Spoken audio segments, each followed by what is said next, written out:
You're listening to M.T.V.B. Podcast. Movies, TV, video and board games. This show may contain swearing.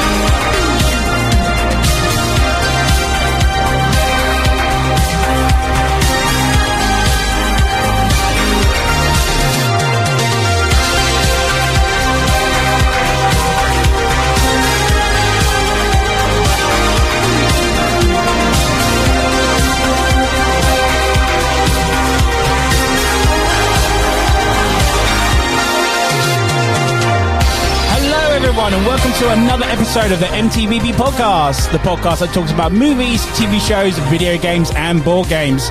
I'm your host, Anthony, as well as most people know me as the Ant-Man. And welcome. This episode is going to be about action movies, and I am joined by a bunch of guys that loves talking about action films. Guys, please introduce yourselves around the table. Hi, I'm Goku.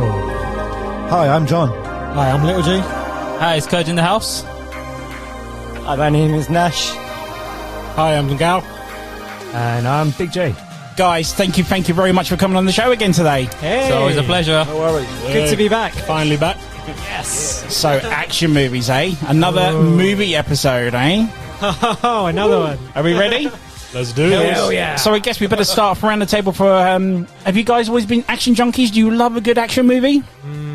Who doesn't? Who doesn't? I think all of us have a bit of action in us. To be honest, it's not my... You're probably not going to hate me, but that's not my category. But I do like action movie, but it's not my favourite thing. I wouldn't go... Action, it's not my best genre, I'd say. But I do have favourite action movies, so yeah. Oh, cool. You've got to have a bit of drama in it, right? Why Yeah, but it's what you would term as action, though, Little isn't G it? is So- romance is your favourite one.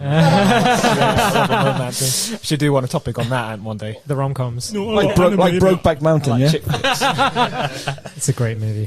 Hey, chick flicks are good, man. Chick flicks are good. Oh, yeah. There's some chick flicks of action. You know, there's some good action in that. Amazing. Yeah, I don't know. I mean, like, action... It's funny, guys, right? Because you think of action movies, you think, like, proper, like, testosterone and, like, big guns. And big cars. Gauntlet guns and everything, but that's changed. You know, it's changed over the years and stuff. Still, Rock's still doing it now. Yeah, So, yeah. He's practically the new Arnie, though, isn't he? He is. He's taken that role, for sure. Basically, yeah, the mantle's been pretty much passed on to him, hasn't it? Yeah. What about you, Nash? You love a good action? Yeah. Well, I grew up watching a lot of action films with my brothers and my dad. Yeah. And, yeah, it just stemmed from there, really. I love it. Yeah, good choice. Action hero. I mean, I had to fit that one in. My story with the action movie started. I used to do private tuition. I don't know if Goku used to do the Sorry, prostitution. private tuition where you Gee, come on, that side of your life, that should be... Exactly. Yeah. That's another podcast. But anyway, when I used to go right? there, there's the teacher's daughter that she used to record all the films on tape, and she used to have like a book like to A to Z, and she'd have all the coolest like films recorded. Yeah. And I remember like specifically I borrowed her, like she would just give it to me, look here, go through it after tuition, you can sit down and watch it or take it home. I'll never forget that. And one of the films were like all the Terminators, Terminator 1 and 2. Yeah. And oh man, that kind of kickstarted my thing. Without a doubt. And obviously she used to have all the 18 plus as well. Obviously I couldn't go Blockbuster. I remember watching LA Confidential specifically. Oh, but I didn't even know I was a kid. Which isn't an action film. Yeah, I know, but because I apparently there was a nudity, and I was trying to forward it Before she comes into there. But yeah, that's where I started my sort of action sort of story. You were 18 and above, right, for that? Well, yeah, kind of. Yeah. Interesting. Oh, man, I think everyone's got a story about like action movies and why, or their first action movie or whatever. Yeah, definitely. Like I remember me and my older brother Jiggy. He was like Jiggy. Yeah. He I remember us sneaking down to go and watch Terminator 1 when it was like showing on TV. And we snuck downstairs and we was like, it was just me and him. And I must have been like 5, 6 years old or something. And he just woke me up and he's like, all right, come on, let's go and watch this movie. And I was like, okay, cool. And I went down, sat there, watched Arnold Schwarzenegger's Terminator 1. And that freaked the hell out of me. But, oh my God, it was like the best experience ever. And that was my first experience with like an action movie. You basically broke your first ever action film was The Terminator. The Terminator. Same. That's weird, man. Mine was, like I said, it was they're both Terminators. Yeah. And I think that kind of stemmed my sort of love for action, and also time travel as well. Yeah. Oh yeah. Yeah. I had that, It's weird. Yeah. And it had Arnold Schwarzenegger in it, right? Come on, yeah. I think the first one I ever saw is maybe sci-fi action, which was RoboCop. Oh yeah. RoboCop. You know what, that when I first saw that kind of creeped me out, man. You know when he takes his mask? Yeah. That creeped me out, man. Yeah. Some action film did creep me out. Like proper, like especially I liked RoboCop, but just the fact that it creeped me out, I don't quite like it as much. Yeah. What was Goku? What was your first action film? Do you know what I'm thinking about? Would you count Jurassic Park as an action movie? I don't know. It's a tough one, right? That's probably like the closest. I remember going to the cinema and just being action scared. in it. Yeah. It's got a bit of that, but I wouldn't class it as like action movie. No. Interesting. Yeah. I think proper first action movie. Action adventure, maybe? Yeah. Action adventure, I think you can get away with that one, yeah. Yeah, I think. Don't get me started. Yeah, it's a good question. I think for me, the first proper action movie, it was probably something from the 80s, because they would have like reruns on ITV back in terrestrial, and they used to show like the best action movies on Friday nights and stuff. Do you know what? You guys are gonna think I'm such a geek. Twister. The one with the tornadoes. Oh, yeah. I'm trying to think. Yeah, and then for me, at that time I was still watching like cartoon movies and stuff like that. You know, I didn't find action movies so interesting. But then I saw this thing called The Matrix in 1999. And we're going to talk about that later. I think that's in someone's top I bet that's in the top 5, isn't it? Maybe. Maybe. Yeah, but that was probably my first experience. Yeah. What about you, John? It was 1982. Back when I was a dinosaur.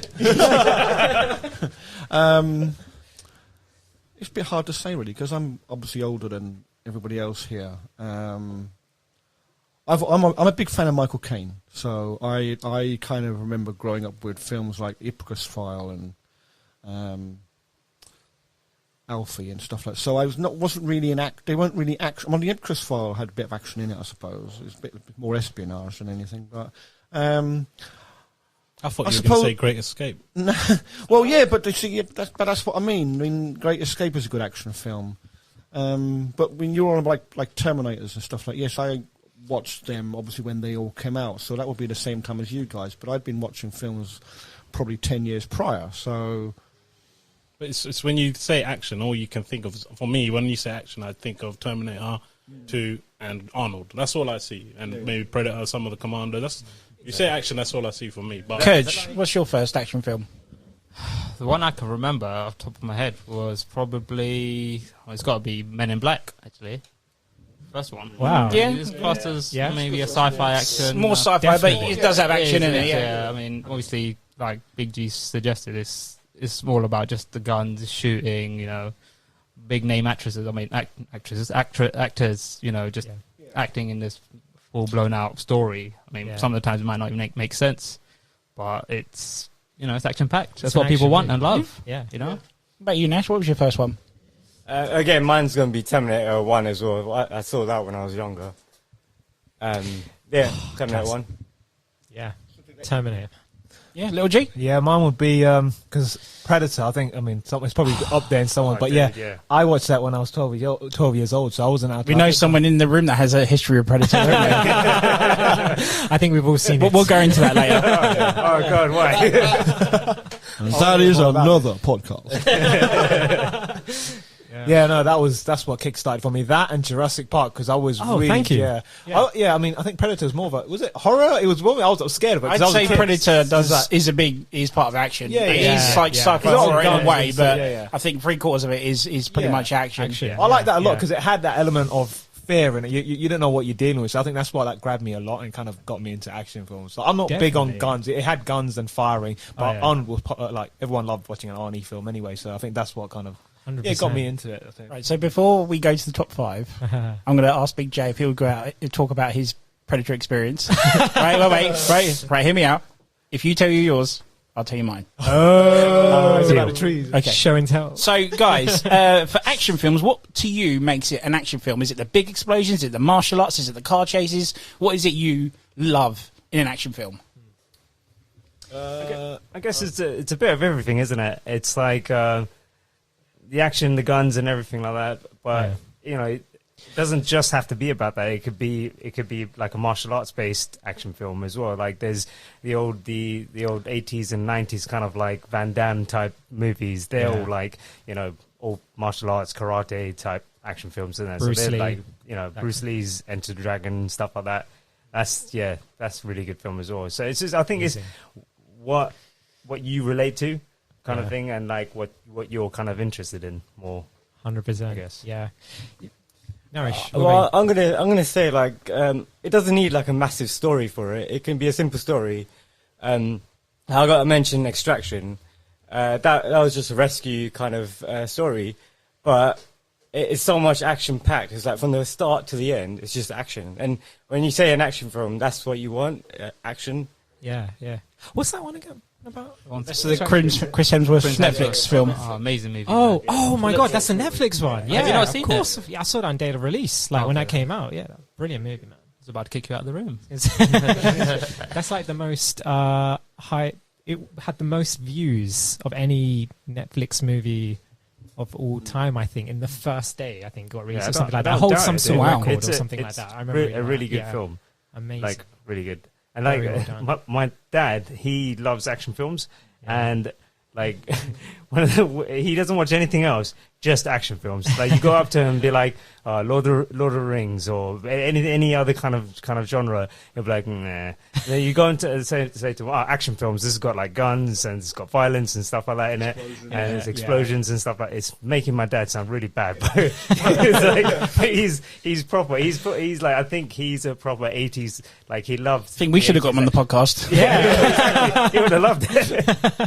But and so we showed him the trailer for the Extraction. And he was just like, yeah, okay, let's do this.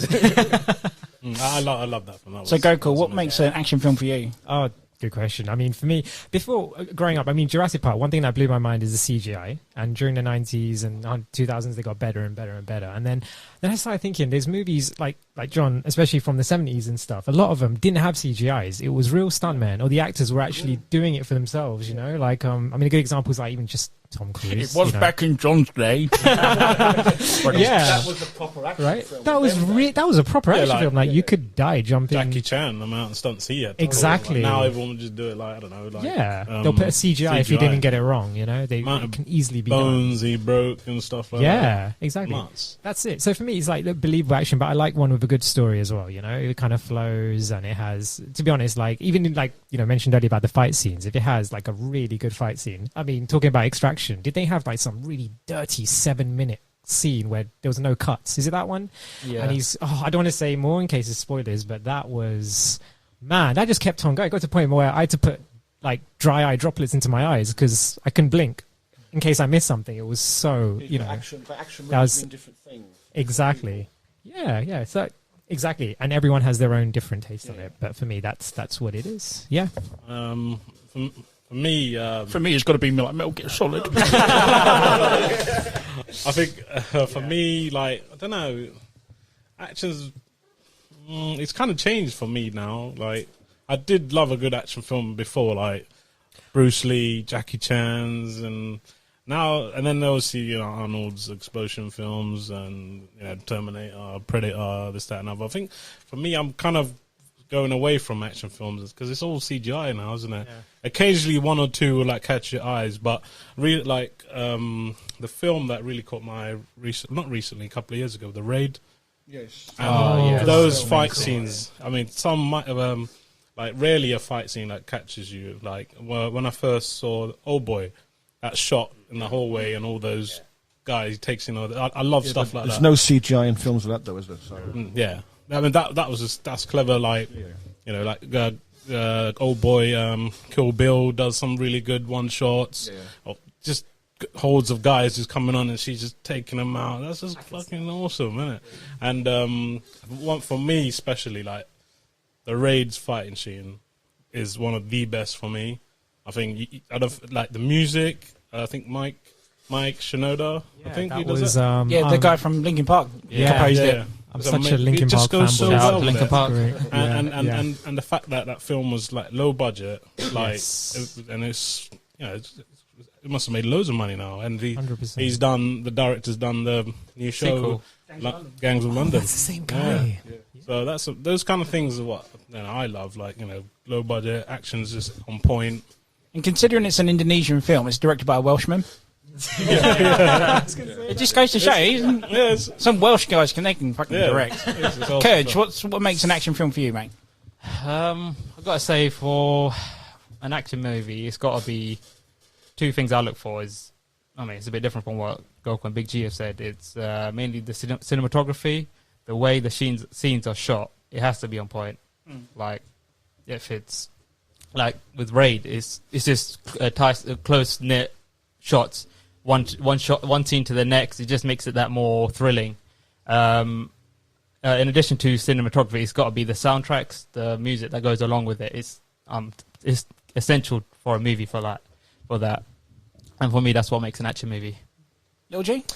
For me, for an action movie, I'm not big on guns, explosions. Yeah, we've got to the point where you don't like action films. I have to stress that. See, we should have got rid of you and put Jay's dad on this episode. You guys are probably wondering why I'm on this show, but no. I do appreciate good action films. Yeah, but for me, a good action film is a film with story, like a good story. Like if you see my top 5, all the action film on top 5, they always got the perfect storyline. So yeah, it's got to also, including that, it has to have like I'm a big fan of fighting scenes. Like there's one scene, there's a film I love so much, and I can watch that again and again. So yeah, I think good gun shooting as well. Like Predator had a good like mix of stuff. Had a good story as well. So I'm big on like story and like the fighting scene, especially when it's shot well. Like I can see what he's saying. I mean, nowadays there's loads of movies that I avoid just because it's pointless story and there's boom action CGI. You know, I've personally avoid like all the huge, like for instance. It depends what mood you're in when you watch it, though. Like just for example, sometimes I just Furious. watch it for action. Fast and Furious. I mean, it started off as a action car story. Now it's just like what? You don't watch something like Expendables for story. You watch that for action. Exactly. No, I'm just trying to say like it's like a big G, Little G was saying like. I kind of get what these guys are saying because there's loads of straight to DVD type movies that anything with Batista in it. But you get what I mean, though. There's those films. If you ever watch any of those films, they have a story in it, but they don't put emphasis on the story. It's just mainly just action. You see what I mean? So it's like the film's got to have some sort of story to it that makes sense and that keeps you kind of hooked. Yeah. The action needs to complement it as well. Exactly. Yeah, but it's like I said, I mean, action films mean different things. So the whole point of you watching the film in the first place would stir to different things. So it's like a film could come out and be an actor in it you've never heard of. But however they put the trailer together, you look at the trailer and you think, do you know what, that looks really, really good. I want to watch that film. So then you watch the film, and as you're watching it, then you decide that either the actor in it is really good, I must look out for him. Next time he's in a film, it'll probably be pretty good, or I'll keep an eye on him. Or the story is well shot, so you think, well, do you know what? Whoever produced and directed this actually did a pretty good job on that. Do you know what? That happened with John Wick. When the first one came out and in cinema, everyone hated that film. Really? Yeah, it wasn't until the DVD Blu-ray came out and it got an audience there. Wow. And I think it's the Blu-ray DVD sales that warranted it a sequel in the end. And the thing is, you look at it and I would never have known that. Yeah, absolutely. That looks like a mega hit in the cinema. Like all the critics panned it, everything. Absolutely. So it means you can't say just because Arnold Schwarzenegger is going to be in a film, it's going to be absolutely amazing, because how dare you diss Arnie? Well, do you know what I mean? But he's been in a couple of films that haven't been very good, but he's been in a lot of films that have been good. But it's like John you're about Extraction. Extraction is a bloody good film, but if Chris Helm wasn't in it, would it still be as good? I think it would have been, because the story in it was actually quite good, and how it was shot was quite good. Yeah, that's true. So to say Extraction is a great film, it is a great film, but you can't say, it was a great film because Chris Helm was in it. No, it's a great film, and it's well shot, and the action is really, really good. So that truly then is a proper action film. And then what you're saying about Fast and Furious. Yeah, Fast and Furious, when that first came out, it's got cars, it's got action, it's got shooting, it's got some good stars, and it's been really, really good. And then as they've gone along with it, it's got more and more crap, as far as I'm concerned. I think I watched the first two, and I can't be bothered to watch the rest of it, because then the focus became more for money. And so, yeah. Going back to John Wick, see, that for me is like, it's an amazing action film, and that if you do it right, that goes. If you do the action right properly and everything, and look, it kind of resurrected his career, isn't it? Keanu Reeves. Now he's doing other things like Cyberpunk. Just kind of the whole trilogy on John Wick. If it's done right, it can lead to greater things. If you do it properly, I think it's amazing. Yeah, so the reason why I probably liked action films back in the day was for explosions. I used to love a good explosion in a movie. But again, going back to the old films like your Bad Boys, your T2s, whatnot, they were all real explosions. Yeah. It's just, I just no used to CGI love that. If there was an explosion in the movie, anyway. Great action movie. You must love Michael Bay then.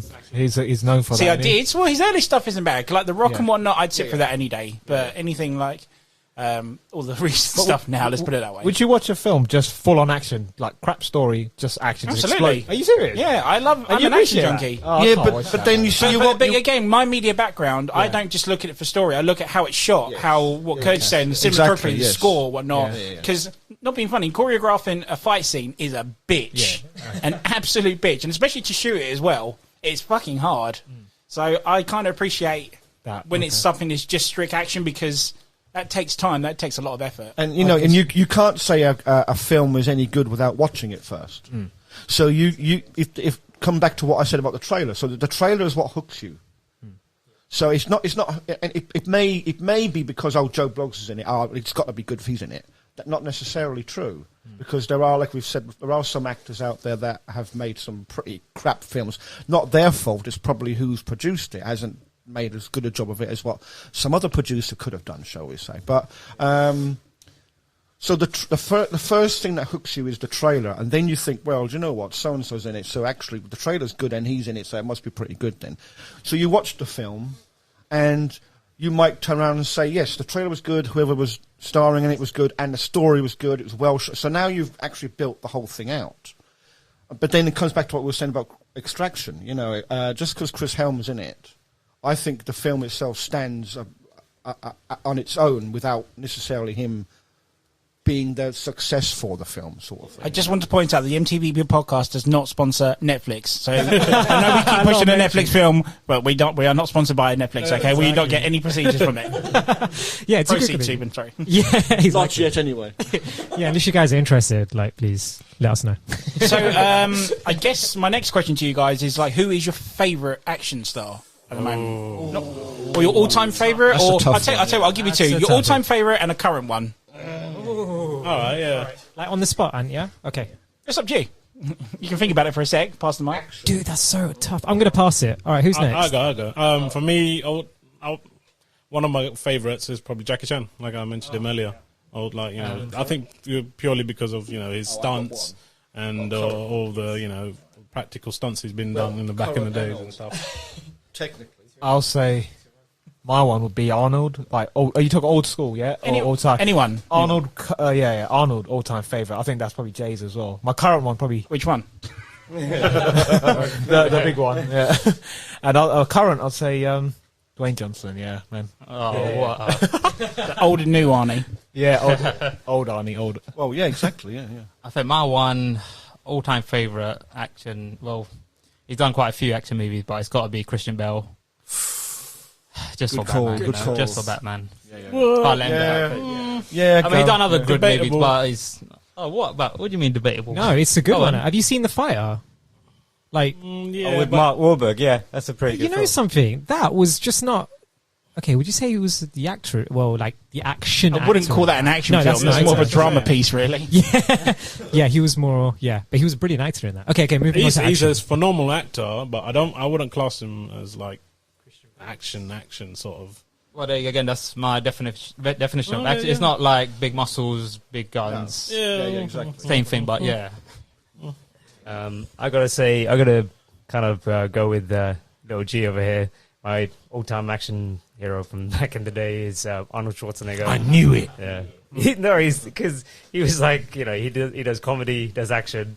He's, you know, it can't go wrong with Are Arnold. you sure it's that, or just because you're into bodybuilding and you like his body? Well, the thing is, Arnold movies is what got me interested in bodybuilding and training and stuff. Yeah. So that, you know, that's another reason why I like Arnold Schwarzenegger. All the stuff that he's kind of accomplished. He's had 3 successful careers. Yeah. And, you know, all of them, he's Very just, good, yes, you know, yeah, kicked yeah. ass in every No, single one. I know, thing yeah. that I he's don't, done. yeah. I rate him though. Right. What he's done, bodybuilder to actor to mayor. Yeah. You know what he's done is amazing. Yeah. He's not just all brawns and all Yeah, muscle. most He's definitely. planned his career well. yeah. He's amazing. Yeah, he's a proper smart guy. He knows exactly what he's doing, and he knows how to go about I think doing it. So. whoever like defines that, if you talk about basketball, you think of MJ. When you talk about football, you think Cristiano. When you talk about action film, everyone Arnold. And when someone does Hands that, down. you got to rate someone who does that. Yeah. And then if you say like new school right now, I say if it's an action star, I'd say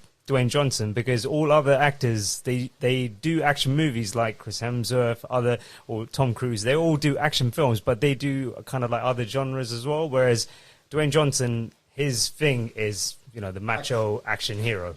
So like he's one of my favorite kind of like action heroes as well. Yeah, I'd say. incredible. I'll quickly mention my modern day one as well. I didn't mention it. Mine's Keanu.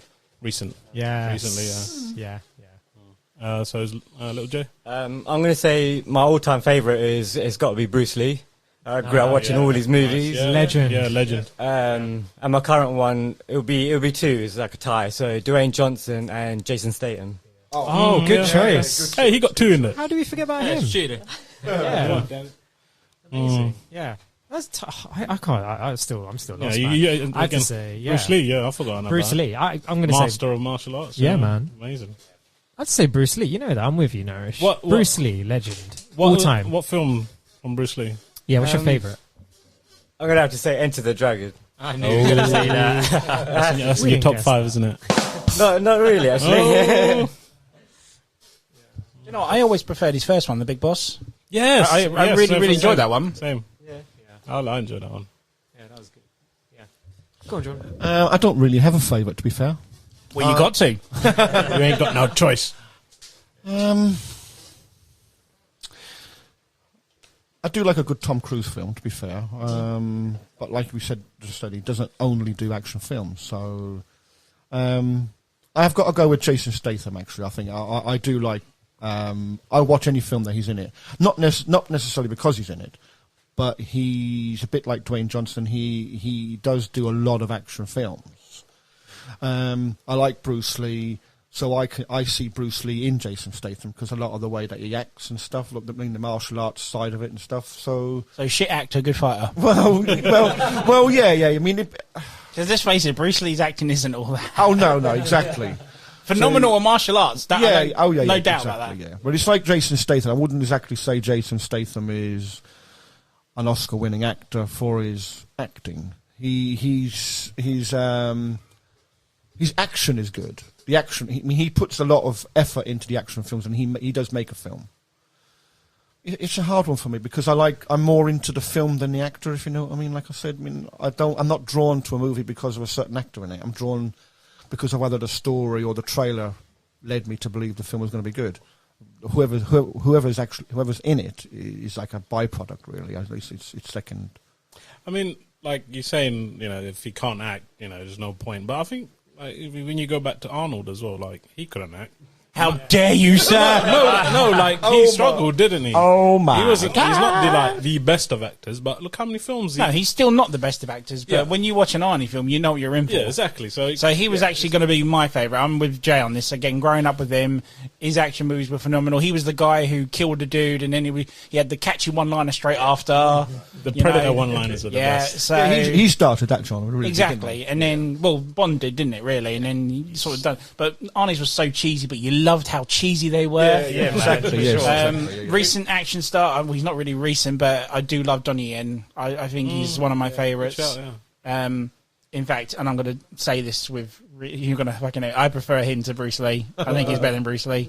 When you watch some of the fight scenes in like Flashpoint, one of my favourite fight scenes of all time in cinema is a film he did called Killzone, and it's called the Baton versus Knife fight. Yeah. You watch it on YouTube, it is a phenomenal. And again, going back to filming it and choreographing it, and some of the stuff they do, it's phenomenal what they do on the camera and how they do it. So that would definitely have to be on mine. I'm surprised no one said Jet Li. Yeah, Jet Li is Jet Li, yeah. He hasn't made loads of films though, has he? He only made a few films. I don't know. Apparently he's he's ill. He's super ill now. So super ill, ill. dude. He's made a lot of Chinese films and stuff. The One, is it? What's the The One. That was amazing. That was amazing. He's done a lot of kind of like Western films, but like majority of his old stuff is all Chinese. Absolutely, yeah.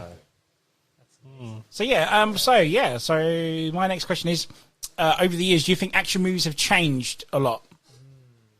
Like you were going back to how they were filmed and stuff, and how they use more CGI and stuff. Do you think that ruins action films nowadays? I think it's just a different take on action movies. I mean, it used to be all about, again, Arnie and just physical, like action, martial arts, explosions.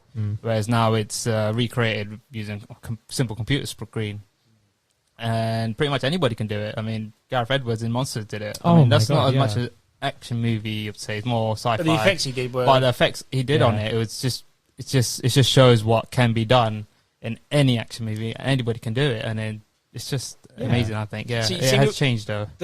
What I think about action films nowadays is, apart from stuff like Expendables, you can't have cheesy action films anymore now. That's right. Like, people rip into it too much. People want realistic stuff like the Extraction or John Wick and whatnot, and people have to be like, "Oh, you wouldn't do that in real life." I hate when people nitpick because like.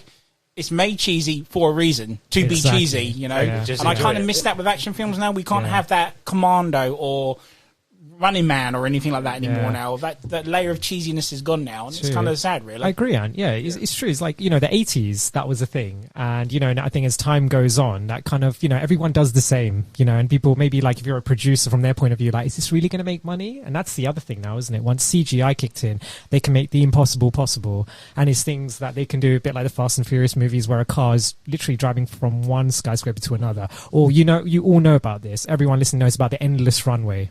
Okay, whereas that you all know about that, right? And it just makes you think. Obviously, it's like what John was saying earlier. It's a lot to do with money, but also at the same time, Ant-Man, you're so right. The cheesiness is what makes a good action movie as well. I think also it's how they use CGI and stuff as well. Like CGI, a lot of people say, CGI is kind of like killing action movies and stuff, but it's how they use it. Like I know this is probably in some of your lists, but Ready Player One. That film, it's amazing. But it's predominantly CGI, and it's the way they've used it. It's just amazing. It enhances the film so much, and you feel like you're in that movie. But it was a good story as well, and that helped it all. Exactly. Yeah, that's it. Yeah, I guess the only thing cheesy now, action-wise, will probably be the Fast and Furious franchise now, really, isn't it? I can't stand that. But again, it started serious, and then it's just worked up to being really cheesy. Now, isn't it? Isn't that your favourite franchise, Jan? It's not my favourite, but I gotta say I do enjoy it. No matter how cheesy it is, I still enjoy it. It's like it's just mindless fun, isn't it? Cars, girls, get out. And Dwayne Johnson. Yeah, come on. I wasn't just for Dwayne Johnson. Dwayne Johnson is cheesy as hell, really. Come on, he brought the franchise back. Come on. But he's one of the very few actors around now nowadays that is bringing cheese back into these films. Well, you watch the film, and there's not enough of like we were saying. The 80s kind of spawned these cheesy, actiony type films and gave us loads and loads of actors who some of them are still going today, and Dwayne Johnson is like taking over from the likes of Arnold Schwarzenegger. He's like the modern Arnold Schwarzenegger. But you look at some of his films, and the level of cheese in them is absolutely unreal. But that doesn't make the film a bad film. In fact, it can make it more watchable. And there's a big difference between believable and watchable. And I'd rather watch a film and walk out of the cinema thinking, do you know what, I really enjoyed that. It was a good film. Not, how the bloody hell did he manage to do... Because I wasn't interested in how he did that. I want to be able to walk out the cinema thinking, I really enjoyed that. Yeah, and that's the difference. But John, don't you think it's only acceptable because it's, let's say, Dwayne Johnson, as opposed to a new actor spawning out into that debuting? I don't think a new actor would bring cheese into it because they've got their career. They're trying to build their career. I know Dwayne Johnson's not been going for very long, but he's been going long enough that he can actually bring a level of cheese into a movie now, and it's still a watchable film. What was the question again? Cheesiness. The cheesiness. Yeah, so do you think that action movies have changed over the years? Oh, yeah. I think, a lot, because I think you guys were talking about CGI as well. I think CGI is also because to, protect their actors, for stunts and stuff. Yeah. And talking about CGI, I think, as Big J said, a CGI done properly. I'm going to talk about one of my favourite films. Can I take a guess? Is it beginning with T? Yeah, go on. Transformers. Yes! Do you know, I didn't even know that about this guy, but I know that Unagi. Yeah. Wait, you said that because Linkin Park did that soundtrack. That's why I didn't. I'm not going to lie. Okay, I'm not just a Linkin Park fanboy, but their soundtracks go so well with some action movies. The song made it in that. Without a doubt. So amazing. Yeah, continue, go. Yeah. Transformers. Yeah, CGI in that with practical effects mixed together in the CGIs of the Transformers and with the explosion. I don't know how the directors managed to pull that out. It looks so amazing. And it's amazing. Have you guys seen the special effects to that? About how they created, because it looks believable. Oh man, it actually looks like they create. It doesn't look like CGI. It looks like they. Me and my wife have actually been on the set of the first one. No, yeah. No way. Stop. Yeah, seriously. Seriously, yeah. So it came out in 2007, and me and my wife went to LA in 2008, and we did the Universal tour. And it's so basically the studio has that street, but they use it not just in one film; it's in a lot of films. They use it for a lot of things. And recently, Transformers was the last thing that was shot there, and we literally drove through it. And it was like, oh yeah, that's where Ironhide was there, and he does the flip over the girl and all that sort of stuff. So it was quite cool. It's a Hollywood backlot or something like that. So it's Universal Studios Hollywood backlot tour. Yeah, when I went there, we did the Back to the Future set and all of that. That was quite cool. Yeah, going back to I think it's changed a lot completely, and I know it's sometimes I feel like in the CGIs, again, going back to Transformers, the recent Transformers, it's all over the place. Like, what's the last one? The Night? Is it Transformers? The Last Night. Is it Last Night? Yeah, The Last Night. That's nonsense, man, that film, man. I mean, as much as, the CGI is amazing, but it doesn't save the film. It's just it's a money-making series. Yeah, it is. It's a shame because the first one was just phenomenal, and going back to the question, CGI, I think, not CGI, sorry, action films has drastically changed. And I think to the point where, I nitpick the action films. I'm a bit like Little G. When action films come out, I don't, go, oh, yeah, I'm going to have to watch it. I got to be in a mood to watch it, And, yeah, exactly. You've got to be in the right mood to watch. I mean, that's the problem nowadays. I mean, you go back 10, 15 years ago, or whatever, when we were all when we knew were all younger and starting out watching films. If Arnold Schwarzenegger brought a film out, you would you'd rush to the cinema to watch it. But I think if it was back in the day, things are different now. I would definitely be action film all over. But now I wouldn't. Yeah, now with it's two things. It's they're relying on CGI to try and make the film better than it. Better than it should be, shall we say. and that's in the hope that it will draw people in the door and they'll make them loads and loads of money out of it, which is fine, because at the end of the day, making films is a business. You pump money into it and you hope to get the money back. But a lot of it does come down. It's very hard to define a good action film now, because is the action film good because it's got a certain actor in it? Is it good because the level of CGI in it? Is it good because the story's good? It's got to have the right mix of everything. Exactly, yeah, and that's why that comes back to what I said about the trailer. If the trailer's done properly, yeah, but trailer can be will hook misleading, you. though, isn't it? Yeah, Like, and that's what I mean about the trailer being done properly. If the trailer's not done properly, you and me could watch the same trailer, and I could think it's the best thing since sliced bread, and you'll go, no. But John, I don't know, sometimes all the best bits of the film can be in the trailer. Yeah, that's what I'm saying. Exactly, and that's what I mean. And that's what I mean. And that necessarily wouldn't make a good film.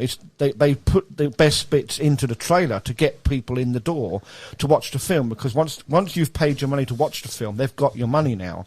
Yeah. So if by the time you walk out the cinema you think, what the hell was all that about? Yeah, exactly. They've already had your money. Yeah. Like horror films. So horror films on the trailer, you watch it, and you go see the film. I saw that in the trailer. Yeah, but some of them they've cut some of that trailer out. You watch the trailer and think, oh, that looks like a really, really good film, and so you go and watch it, and then some of that trailer isn't even in the film because they're parts of it. They cut you know out. Who does that amazing? Marvel. They've put a trailer out. And you watch it, and then it's a completely different story. Yeah. You're like, Marvel. They basically when they released a trailer for Infinity War, they had the Hulk inside it. Yeah, exactly. And you're like, oh yeah, wicked. The Hulk's going to be in it. You watch the movie, and you're spoiler! Dum dum dum. That's what I'm saying. They haven't seen Infinity War yet. That's what I'm saying. And then when the trailer come out, everyone's like, oh, we know what's going to happen. And then when you go in to see it, it's like, oh. Okay. Yeah, but was that a clever ploy to get people in the door, or was it clever in the sense that you went in expecting something and you didn't get it? Well, but you still got more out of it than if anything. Yeah, but that's what I mean. Did you go and see the film because you wanted to see the Hulk in it, and then you walked out the cinema and said, do you know what? The Hulk wasn't even in that, but it was a bloody good film. So it's a balance, isn't it? I think this is one for another podcast. Trailers. I think we've just actually realised that John loves a good trailer. I think that's pretty much what we've come to. We all know that John loves good. Right. One more question before we go into the top 5 is do you guys think that the action genre is becoming a dying genre? I mean, when I say that, we don't essentially have good action films like we used to have. Like most action films now are pretty much like Jay said earlier, are superhero films. So when we get a superhero film, we know we're going to get some good action. Apart from maybe the occasional martial art film, I don't really see action films coming out. Fast and Furious, but we don't count that because it sucks. No. I think you're right. I mean, I think the level of action films out per year to watch now is dwindling. I think it's more. I think I know we're not just going on about Netflix, but Amazon Prime as well. There seems to be more films per year on those streaming services that I would consider as action films than what's actually in the cinema. Because there's been quite a few films Jason Statham's made, and they're on Prime and Netflix, but they haven't been in the cinema. But yet they're actually quite good films. So why were they not in the cinema? And I can't get my head around that, because you watch it and think that was actually very, very good. I'd have paid money to watch that in the cinema. Do you know what? Do you watch the trailer first, or? He probably bases it on the trailer. Do you know what? So my take on this is basically this. Yeah. So I think when producers and like film directors and stuff, when they decide to make a film, they need right now. If they want to put a film in the cinema, it needs to cater to a lot of different people with a lot of different tastes. Yeah. So if you just do an all-out, old-school kind of action film, it's not going to make any money, because at the end of the day, it's about money. Exactly. So you can't just make a film for the passion of making a film and then just be like, yeah, I'm fine if it doesn't make any money. Yeah. No one's going to do that. So it's got to make money. So this is why, because of Netflix and Amazon Prime and all these other kind of streaming services that people have. Only the really hardcore people who want to go and watch a movie in the cinema will go and watch a movie. Yeah. And then, or if a film applies to a broader kind of audience group of people, and then people will go and watch a movie. This is why you don't have action specific films anymore. I think that's it. That's where it's going to now. You can't have an action-specific film nowadays. You just need, like, Ready Player One. That's an action-adventure film. Like, those are the hit ones. You get a lot more of those, but they're rare to come by, and they don't release quite often. Yeah, I think the last time we went to the cinema for a action film was John Wick 3. And obviously opening night sold out because everyone, it's John Wick 3. Which is a good action film, don't get me wrong, but when was the last time you went to apart from John Wick 3, when was the last time you went and saw an action film at a sold-out crowd? It's like, apart from when we went to see Die Hard at the cinema and then re-released it for cinema. I couldn't tell you. Yeah. It's a shame, really, but... Exactly. It's true about the money-making thing. But, yeah, Jay's absolutely right. It's all about, Exactly, yeah. It's a shame, really. It's true. Yeah, it's like that's what it's even the Fast and the Furious again. Like we're going to talk a lot, we'll mention that and stuff. Yeah, fuck that franchise. Exactly. Yeah, it's just like if it was, I hate to say it, but if it was a bit like the first movie, which I hate to say it, we'll talk about the first one. I'm going to mention, hint about that. It's in his top 5. Exactly. But then after that, it annoys me, that cars are going through buildings and there's an endless runway and somehow, I don't know, like... What is it you like about it, Jay? Yeah. But yet that attracts so many people, like sold out. I remember when I used to work in Odeon Cinemas, right? And I was doing the summer there before, I went and did my normal job. Now it's literally when Fast and Furious, this is like after Tokyo Drift, that one came out, it was sold out. And I remember every night, like literally for 2 weeks, it was sold out. Like, you can see, like I was on the cashier and I was like, why is this movie sold out? I'm sorry, it's all right, but it's not that great. It's just gangster in it. Exactly. 21 seconds. Fucking cars in it. False cars, gangsters, and women. Yeah, going back to your question. Yeah, we're moving on. Yeah. I think you're right. I think action films are quite dying out unless you got a mix of genres. Like you're right. The last time we did go see an action film was John Wick, and I think for me to even if I think about it, if something like if I see I don't know a random Dwayne Johnson action film, I won't be like, oh yeah, I need to go watch it because I'm not a big sort of fan. So I think I'll just wait till it comes out, and because of a lot of streaming services do it now, isn't it? And it's like Big J said, it just. It saves the producers and all them a lot of money, and I think it's a shame, and the cinemas are going to suffer from this as well. And I think eventually it will all just be streaming. Yeah, but this is the thing. You see, it is a very fine line when they make a film now, and it's true because at the end of the day, it's a business and it's trying to earn money. And if they put. My view is if some of the films that go straight to DVD, they're going to make an income from the sales of the DVDs, but would it harm their? So if they put a film out in the cinema and it didn't do very well, it's going to harm that movie house, isn't it? So therefore, maybe it's better to put that film out straight to DVD and let's make some money out of it anyway because people will buy it and watch it. It's not DVD how many people watch straight DVDs nowadays? That's what I'm saying. It goes straight to streaming service now. Yeah, but that's what I mean. DVD? Yeah. He's just putting letters together now. What the hell's that? Yes, but that's what. Did you mean VHS, John? VHS. Laserdisc. Oh, wow. Now you go. Yeah, so if no one else has got any questions, should we just go to the top 5s? Oh, yeah. Oh, man. But before we do that, I think we do need to hear the Predator story from Jerry. Oh, my God. Yeah. Come on. Do you want to go first, or should I No, go you're the first? host. You need to go first. All right, so mine. You know mine anyway, but I'm going to tell it for the audience anyway. So for years and years, watching that as a kid, watching it many, many a times. Oh, I know. Bill Duke's character, what's he called again? Yeah. Well, then, anyway, he grabs Apollo Creed. It's not Apollo Creed. it's Carl Weathers. Yeah. And he says, shh, and he points at the Predator and thingy, and he says, up there. He said, don't know, I'm trying to tell a story. he says to Carl Weathers, up there, past them trees, right? Yeah. And for years, I always used to think he said, shh, up there. Bastard trees. Until obviously I think we watched it once and he said, no, it's past the tree, and we had to like subtitle it in the end, really, wasn't it? So Yeah, for years I was convinced it was Bastard Trees, not Parston Trees. It was Bastard Trees. But it's funny how when you said this, and we all laughed, we all got that scene in our head and replayed that scene. And all thought, yeah, you're right. I really did. I bet you guys go back watching now and think, oh, look, he's going to say Trees now. But it's true. It is true. I love that scene before was it the bit where before I ruined it.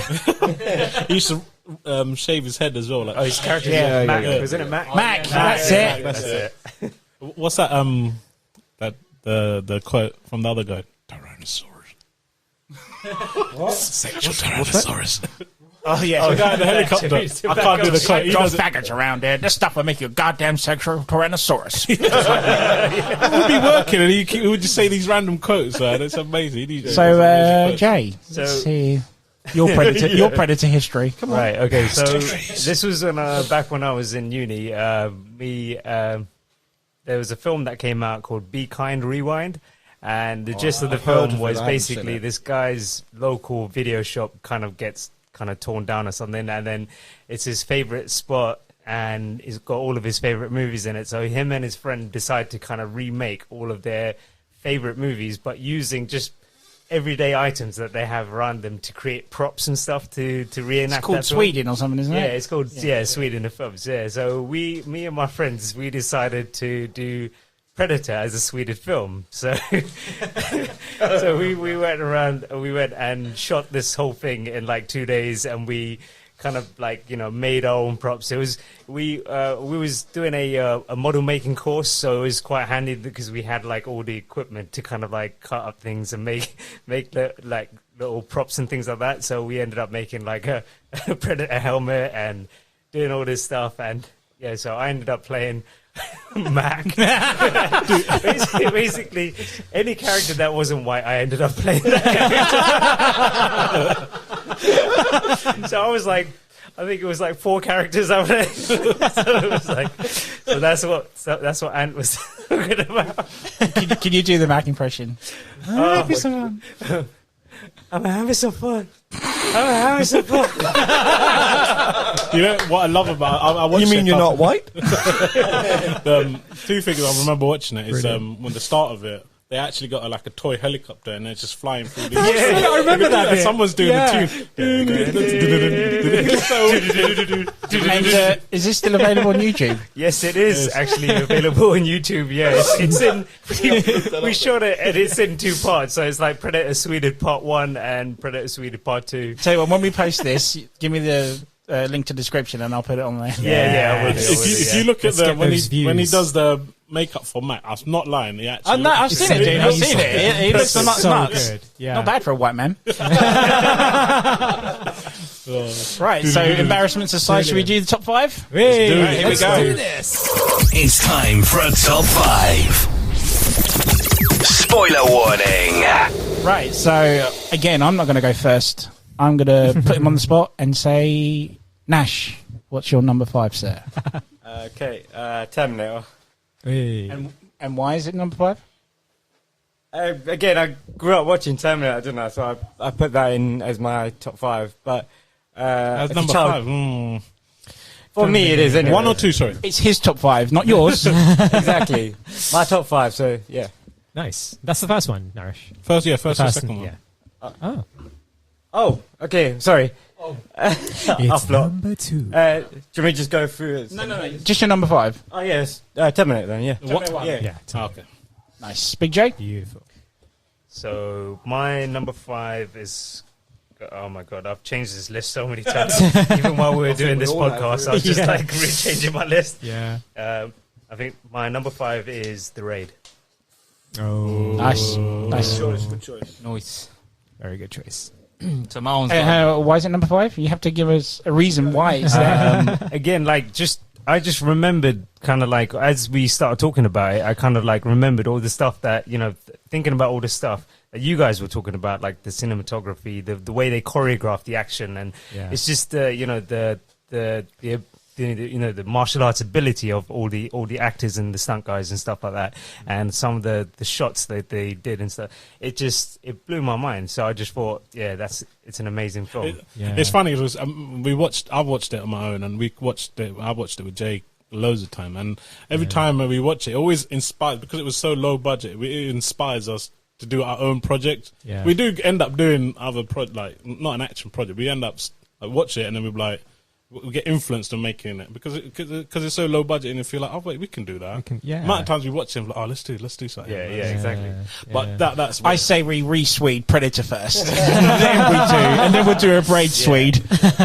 Now I don't have to play like all the other characters. Plays the other Asian guy.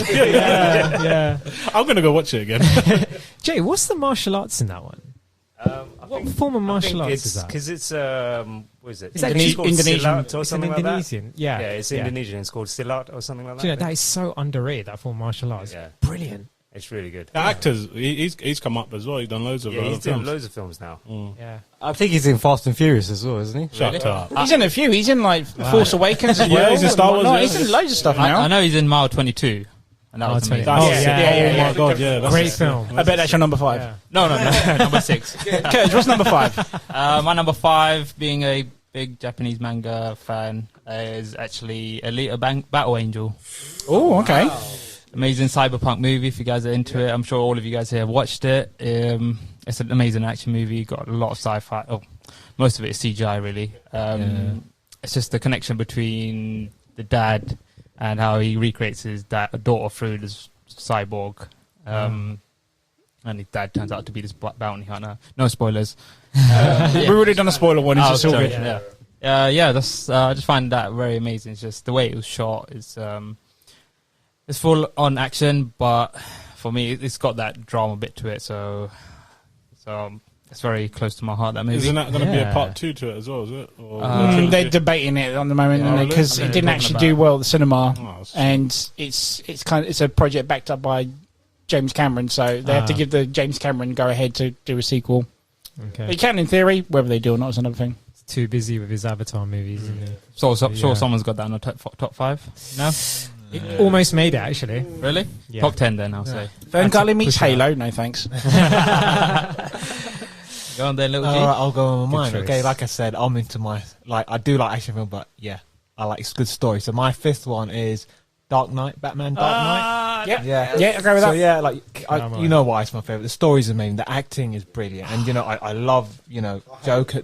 Keith Ledger's acting is just brilliant. It's on spot. Yeah, and it's got all that shit like action. Batman's gadgets and all that. So I mean, Batman. exactly. Yeah, you can't get exactly. That was out of all the series, or even like that was definitely. Can you do a good Batman impression? Batman.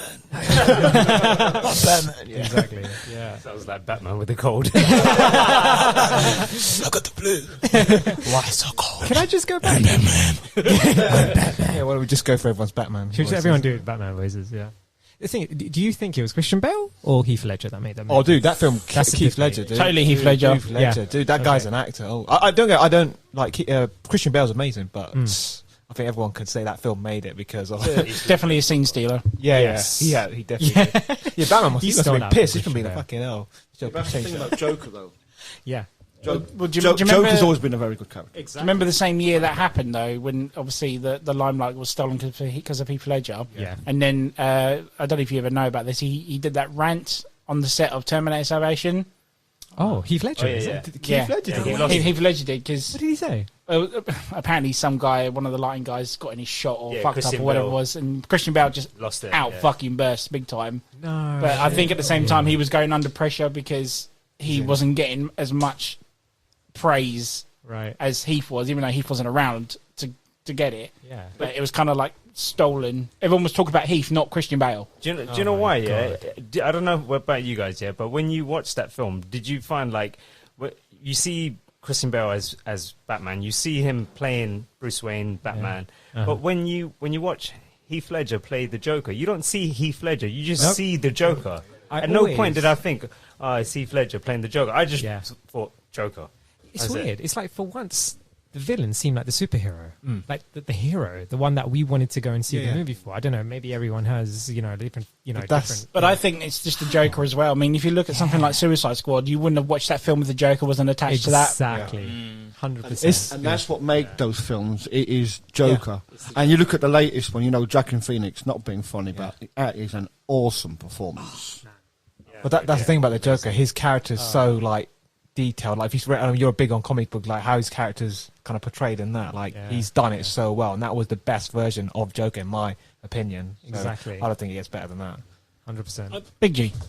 Oh, I just want to quickly touch up. No, number 5. My No, I'm joking. Oh, sorry. No, I didn't know. You said Christian Bale thought he was outshined by Heath Ledger. It wasn't very official, but I think if you go back and look at some of the interviews he has, they talk about Heath more than his part of it. So if you go back and look at it, I think you can tell he is a bit peeved off that they don't talk about him as much, as well as, what could he have done? An actor died, It's funny because I don't think if I was him, I would, because I reckon, like, in any film, like, a bad guy makes a hero. Like, no matter how good the film is, how good the action film, the hero is defined by how bad the villain is. And I think that film would always be remembered for Heath Ledger, but I reckon Christian Bale will go down in history as well as one of the best Batman films. I think he shouldn't be. But that's just it, though. You see, Heath Ledger played a fantastic Joker, but then Christian Bale played a fantastic That's what I'm Batman. saying, but they're both. I know they're gonna. Everyone's bragging. Joker's about Heath always Ledger. Joker's in a weird sense. Even though you make a film about Batman, Joker's always been like the bigger character. Yeah, no. And there's been like several people that have played Joker, but there's only a handful that have actually done it any good. Jack and Phoenix, fantastic. Heath Ledger, fantastic. There's been a few others, and they were all right. But then their Batmans were probably better than them. So Christian Bale probably. I think Christian Bale gave his Batman 110%. Yeah, you can't fault him for it. He did an amazing job. But the problem is Heath Ledger gave it 110% as well, and he became Joker. And had he not died, I do think the I don't think he'll be as popular. I think it would have been a bit 50-50 or 60-40. I mean, but because Heath Ledger died, it's like he's news, and so everybody talks about Heath Ledger. But this is going back to Christian Bale. Back to Fast and Furious when Paul Walker died. No way number 7 would have been as popular. Yeah, I went back to watching that because, and I think it's the one that's made the most money as well. Yeah, and again, just because of his death, which is it's a shame an actor died. So anyway, number 5. My number 5 is one of my first sort of Korean films, and that's one that you mentioned to me as well, and it's called Man from Nowhere. Whoa, I love that movie. I had to. Okay, that's on my list. Yeah, to watch so now. it's basically, how can I say it? So a bit of Leon, I can say. Yeah. I'd say it's basically this obviously a man from nowhere. He gets involved with this little girl, and he takes her under a wing, and she gets kidnapped, and he goes on a rampage to save her. A simple story, but the way it's done. It's just amazing. I've never thought of it until you said that. That it is practically a Korean Leon, but it is essentially cracking film. If you, and I had to put it up in there because, like I said, it's one of my first sort of Korean films, and it just goes to show, like, if done properly, like it's like I said, the basic story, but if you go watch it, you just like, oh my god, that is a fine, damn good film, but it's just done right. It's amazing. Actions in that is amazing. Stories, and like I said, it's just simple, but nothing overcomplicated. Action. No, the action. You're the one who recommended it. Yeah, but it's one of those ones where it's not full on action because the action doesn't really kick into the very but you have to wait for that. It's expected. But yeah, that's my number 5. Number 5, John. My number 5 is Kill Bill. Ooh, part 1 or part 2? To be fair, both. But I think the first one because there is more action in the first one. Part 1. I mean, I'm a sucker for Quentin Tarantino's films, to be honest with you. But I like the story. She swears revenge and the martial arts in it. And I just love that film. As Can't much as say I, no to a bit of Uma. and well, yeah, exactly. Uma Thurman, who's not to like, what's not to like? But as much as I try to put my finger on why I like it, Or an Uma. all right, yeah, I can't. I just love that film. Yeah. It's a good choice. Yeah, Good and choice. I've got the second one as well, and then of course when they put them on DVD, to watch I believe it was Kill Bill, the first one. To watch it properly, you have to get the Japanese version because they had heavily cut the European or rest Put it in of, black rest and white. of- yeah, and they've done a lot of it was done in black and white, but in the Japanese version was left in colour. So to watch the film properly, you have to watch the Japanese version, even though it's in English, But it's if you haven't seen it, go and watch it, and if you have, I love the bit 5 minute of animation in that. Oh my god! It's so Do you want to wicked. hear something interesting about that? I don't know if you guys know about that 5 minute. Okay, so some of us here are from like Sri Lankan, South Indian background. So talk a bit about What? Oh my god! Oh my god! Some of Most of you us. who might know this. Spoiler There is a alert. famous action superstar called Kamal Haasan.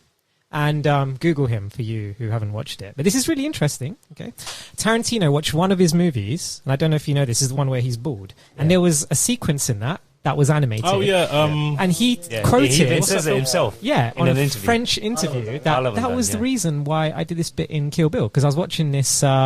It's called Oliver Dunn, yeah. That's Yeah, the that's one. it, Yeah, and yeah, that's it blew my mind, and I was like, this guy is so open-minded with his movies. So when he he looks at all these different movies and he puts it together, and it's kind of almost like a world cinema piece. Do you know? It has elements of everything that's in it. amazing, man. I didn't know That was I didn't know it was from that.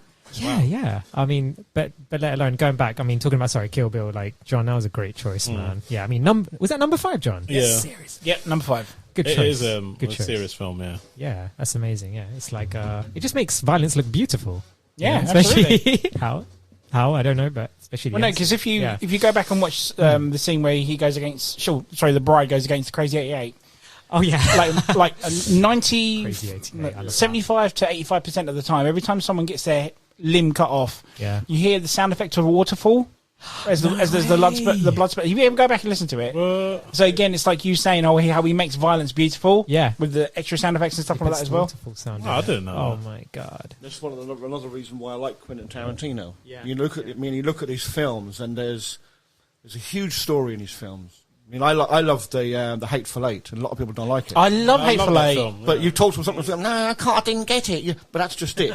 You don't like it because you didn't get it. Yeah, absolutely. And Quentin Tarantino is probably one of the very few directors now that are, to me, bringing action films back. Yeah, definitely. And talking about, you say cheesy, Anthony, right? You know the bit where if you just lob someone's head off, you can see the pipe where the blood is coming from, but that doesn't matter because it's Tarantino, and that's fucking awesome. You know? Exactly. Sorry, that's But that's the Tarantino. thing about like Tarantino films. You can watch the film from any point of the movie, and you can just watch a scene, and it's a Tarantino film. Yeah, Just exactly. the way Yeah. he's- He does. He's got that magic to, like you said. Yeah, that's really good. And Yeah. that's the Unique sign to of a really good director. I think like Christopher Nolan, Yeah. Tarantino, Spielberg, all these Exactly, kind yeah. of like really good directors. You Yeah. watch any of their films, they have their own unique Sort of trademark, kind of, sort of. Yeah, they've got a signature mark, haven't they? yeah, definitely, 100%. Exactly. John, what's your favorite action scene from that? From what? Kill Bill Volume 1. That's to put you on the spot there. It's a tough one. I like the bit by the pagoda when she's getting attacked from all around her by all the different. The Crazy 88. Yeah. It's not one of my favorite scenes, but that weird guy when she's hospitalized with my God. that always freaked me out. With his what's his car name? Pussy Wagon. Yeah. Yeah. Oh my God. He was. Butch, She was in or something. what's it called? In a Like coma. a coma, and he was banging her or some shit like that. That was weird, man. So this is a podcast this episode is based on action. we're talking about action. Not film. not Not that kind of action.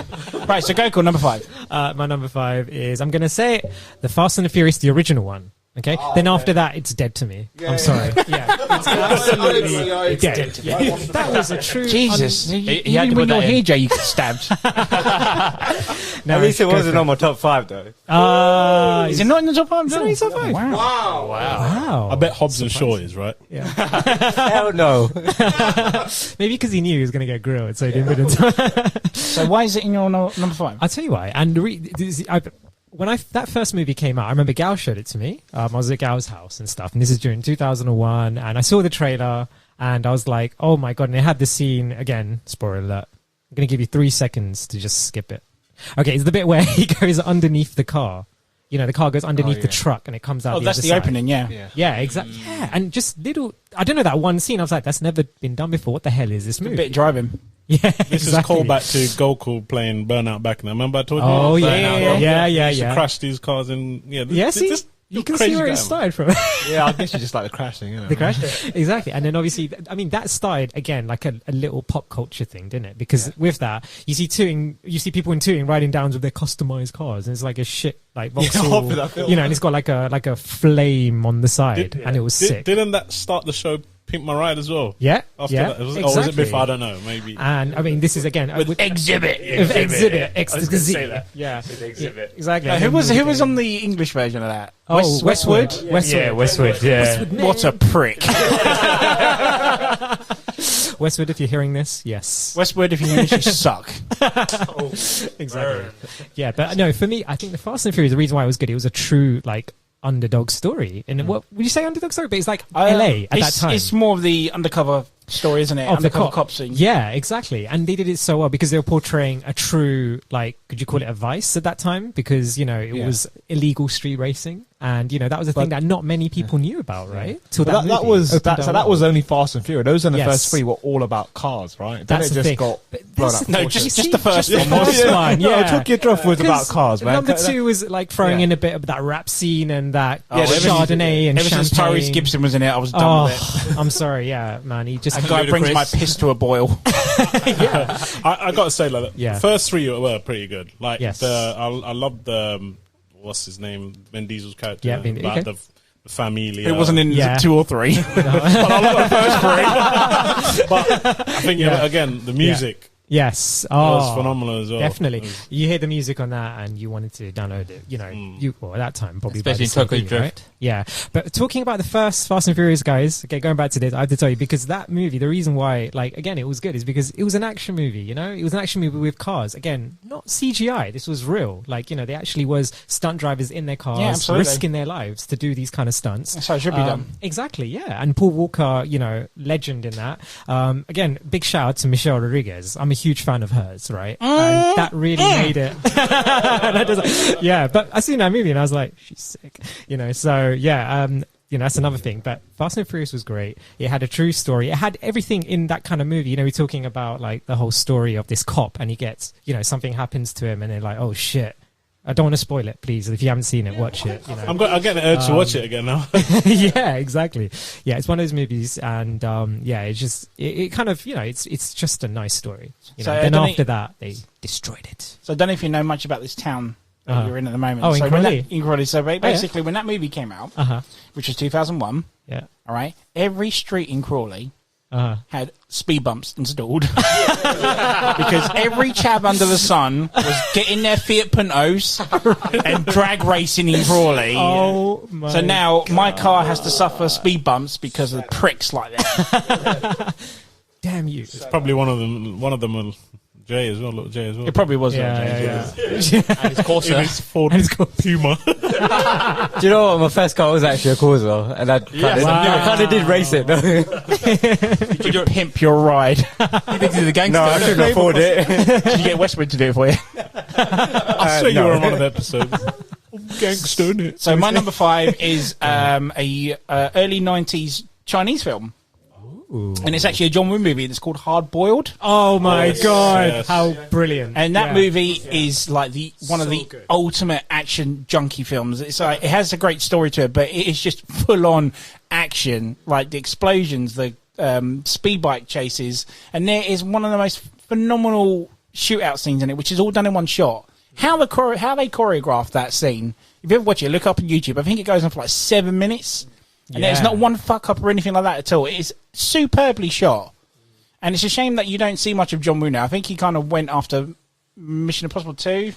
He'd done a couple of stinkers after that, but then no one really hears from him now. And it's a shame, really, because actually, my God, it's phenomenal. If you haven't seen it, highly recommend it. Hard boiled, you should watch it.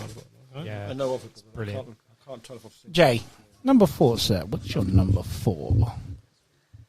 My number 4 is going to have to be John Wick 2. Nice. It's just going back to what Kurt said as well, like the cinematography and the opening scene is just amazing with the bike and the Mustang as well. That was just too good. And the film itself is just amazing. If anyone hasn't seen it, you need to check it out. Why not 1? I don't know. 1 didn't do it for me. 3 was good, but again, I'm going to go with 2. 2 is just that opening scene. I have to go back to it. It was just too good. I would have went with number 1. That's the original. 3 was amazing as well. And I quite like 3, to be honest. Yeah. Because it was we went to see it together, didn't we? And it was we don't know. And it was like, okay. But I think they went too much with the dogfight scenes. Yeah, the dogfight was the one that just like, I get it now. This is it's a bit boring now. It's too long a fight scene, that one. It didn't need to be in it as far as I was concerned. Yeah, because I know why you... I'm not going to say that in case there are any ladies are listening. Big J, what's your number 4? Moving swiftly on. My number 4 would have to be Avengers Infinity War. Ooh, nice. Okay. Yeah. I think purely because, like, I'm a big Marvel fan, and this is what everything... Infinity War and Endgame was what everything was kind of leading up to. Yeah. And some of the film was just action-packed. And it's like what we were talking about earlier. They got good use of kind of like CGI and stuff like that in the film. And it had really good story. But like just the end battle scene. And there's one scene in particular that I just randomly be sitting there on YouTube. And it's just like, I'm going to watch that scene again. It's when... Like the good guys are just getting beat up really badly by all the bad guys, and then all of a sudden you just see this lightning just, the beam of light just comes and hits, and Stormbreaker just comes out flying and just takes everyone out. Please tell me you've seen the YouTube clip where they put Pikachu's voice on him. Oh, is it? No, I haven't. He comes down lightning, so he goes Pikachu. Oh my God! No, I haven't, man, but I am going to watch it now. I'm going to have to find that. I haven't seen that. Yeah. No. Wow. Oh, dude, it's so fucking funny. It's unreal. It's like there's a clip where they put the Pokemon theme into Star Wars Last Jedi. That is amazing. It's fucking brilliantly timed. It's unreal. You have to watch that. He sent it to... Oh, my God. That is way funnier. It suits it so well, the music. I'm going to check it out now. Wow. I'm going to watch that as well. Sorry, yeah. Back to just that scene, man. Just the end battle scene. It's just, It's funny, you know what? I didn't even think of Marvel as an action film. It's funny. I didn't. It's a good point what he said about it being full on action, because again, we mentioned it in the comic book episode. Where you get a tiny... So it starts off quite action-packed. Thanos comes in, whatnot, and beats the shit out of everyone. Then you get a tiny break where Tony Stark's talking to Pepper Potts and whatnot. And then after that, full on. Yeah. It's just action non-stop until the very, very end. Yeah, exactly. I think that's why I kind of picked Infinity War over Endgame. Because Endgame has got kind of like a lot of... slow start, yeah. Whereas Infinity War is just like from the get-go, it's just action. I always find the ending very emotional. Especially when Peter Parker... Fuck that, you knew they were coming back. I was like, fuck man, you can't kill him off, man. I sat in that cinema and it was like crying her eyes out. I was like, dude, they'll be back. No, you can't kill off Spider-Man like that, man. I don't care about the rest, but when they killed him off, it's like, fuck. You've got Spider-Man a little fan by any chance.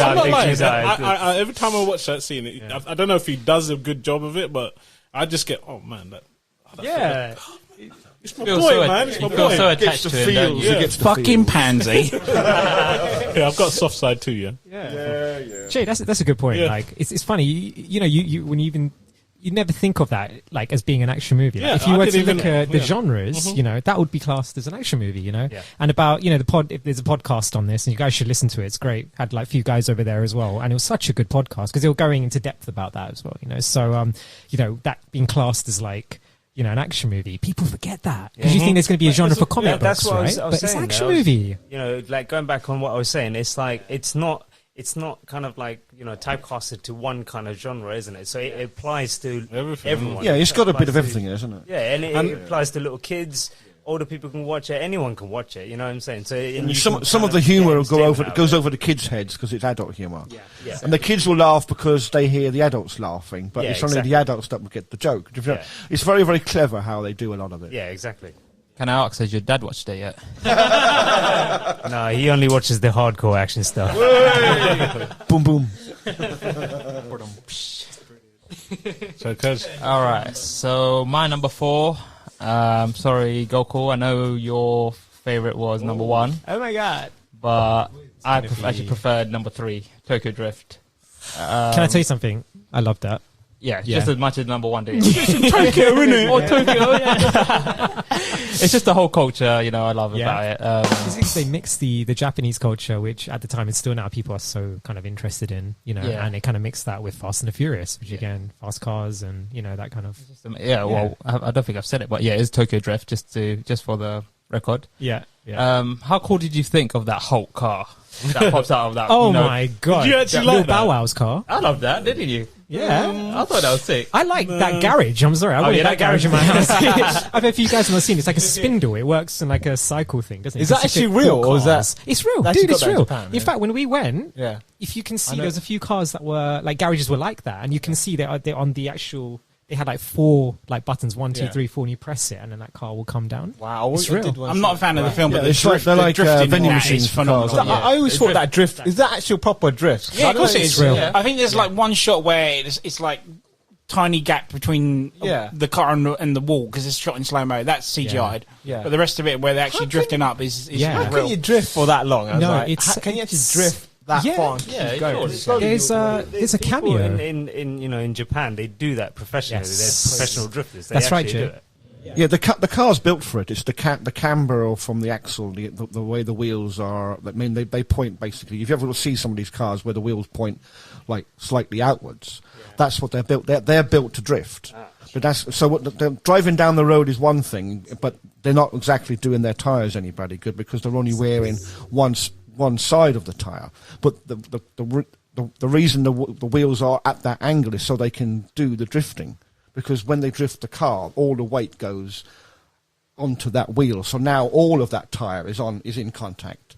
The other one lifts a bit, but that's the whole point. So whether they're going left or right, those tyres are on that part of the road, giving them the traction. John's obviously done this before. Yeah, I was just about to say. Well, I watch quite a few channels about cars. He's got I like cars. podcast about. I have no interest. And stuff. I have no interest whatsoever in that.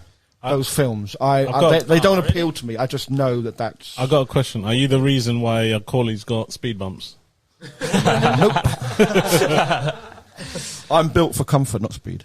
That's good. That's nice. Good. Nice. Yeah. That's what she said. That's what your mum said. But kind of, it's interesting you said that because, you know, out of all these Fast and Furious, there was a lot. Like, that one stuck out for you, right? Yeah. Yeah, it's just sorry, I'm gonna have to dip into the video game side of our podcast. It's just as long as you don't mention Metal Gear, you're fine. Damn it, boy! I think it's at the time we were playing Burnout Dominator, Need for Speed Underground.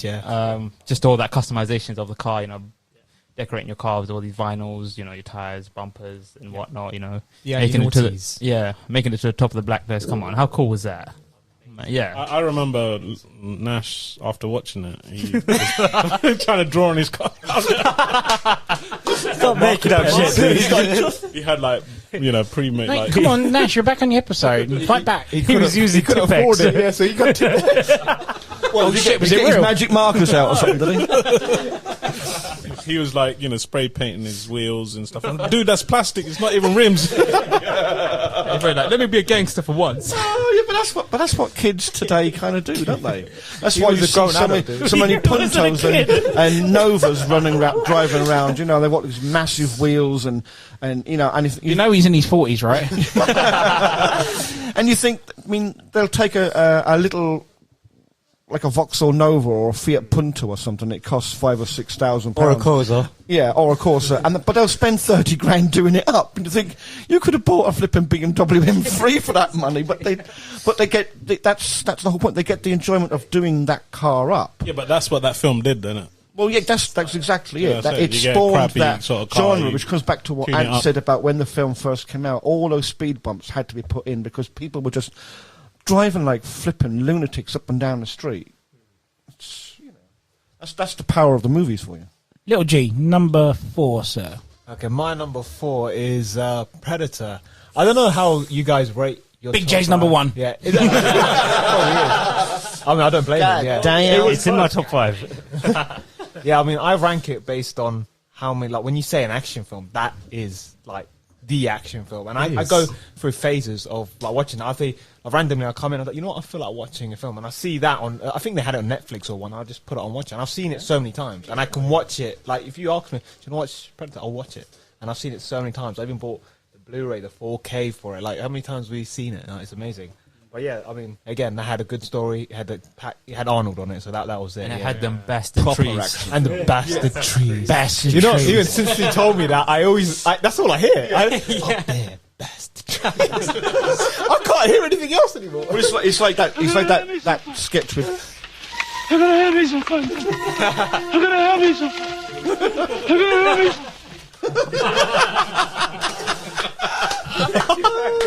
some You should have put that bastard trees. Yeah, you should have edited it. I need to put my version of bastard trees. Yeah, you have to do that. Yeah. Big G, what's your number 4, sir? Yeah, my one. I don't know. I think a lot of people might have this in their top 5. I'm definitely. If you say Fast and Furious, I'm gonna. It's gonna be There's the door of Eve now.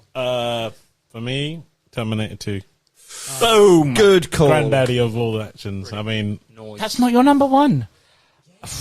Well, there's some better ones. Well, I think.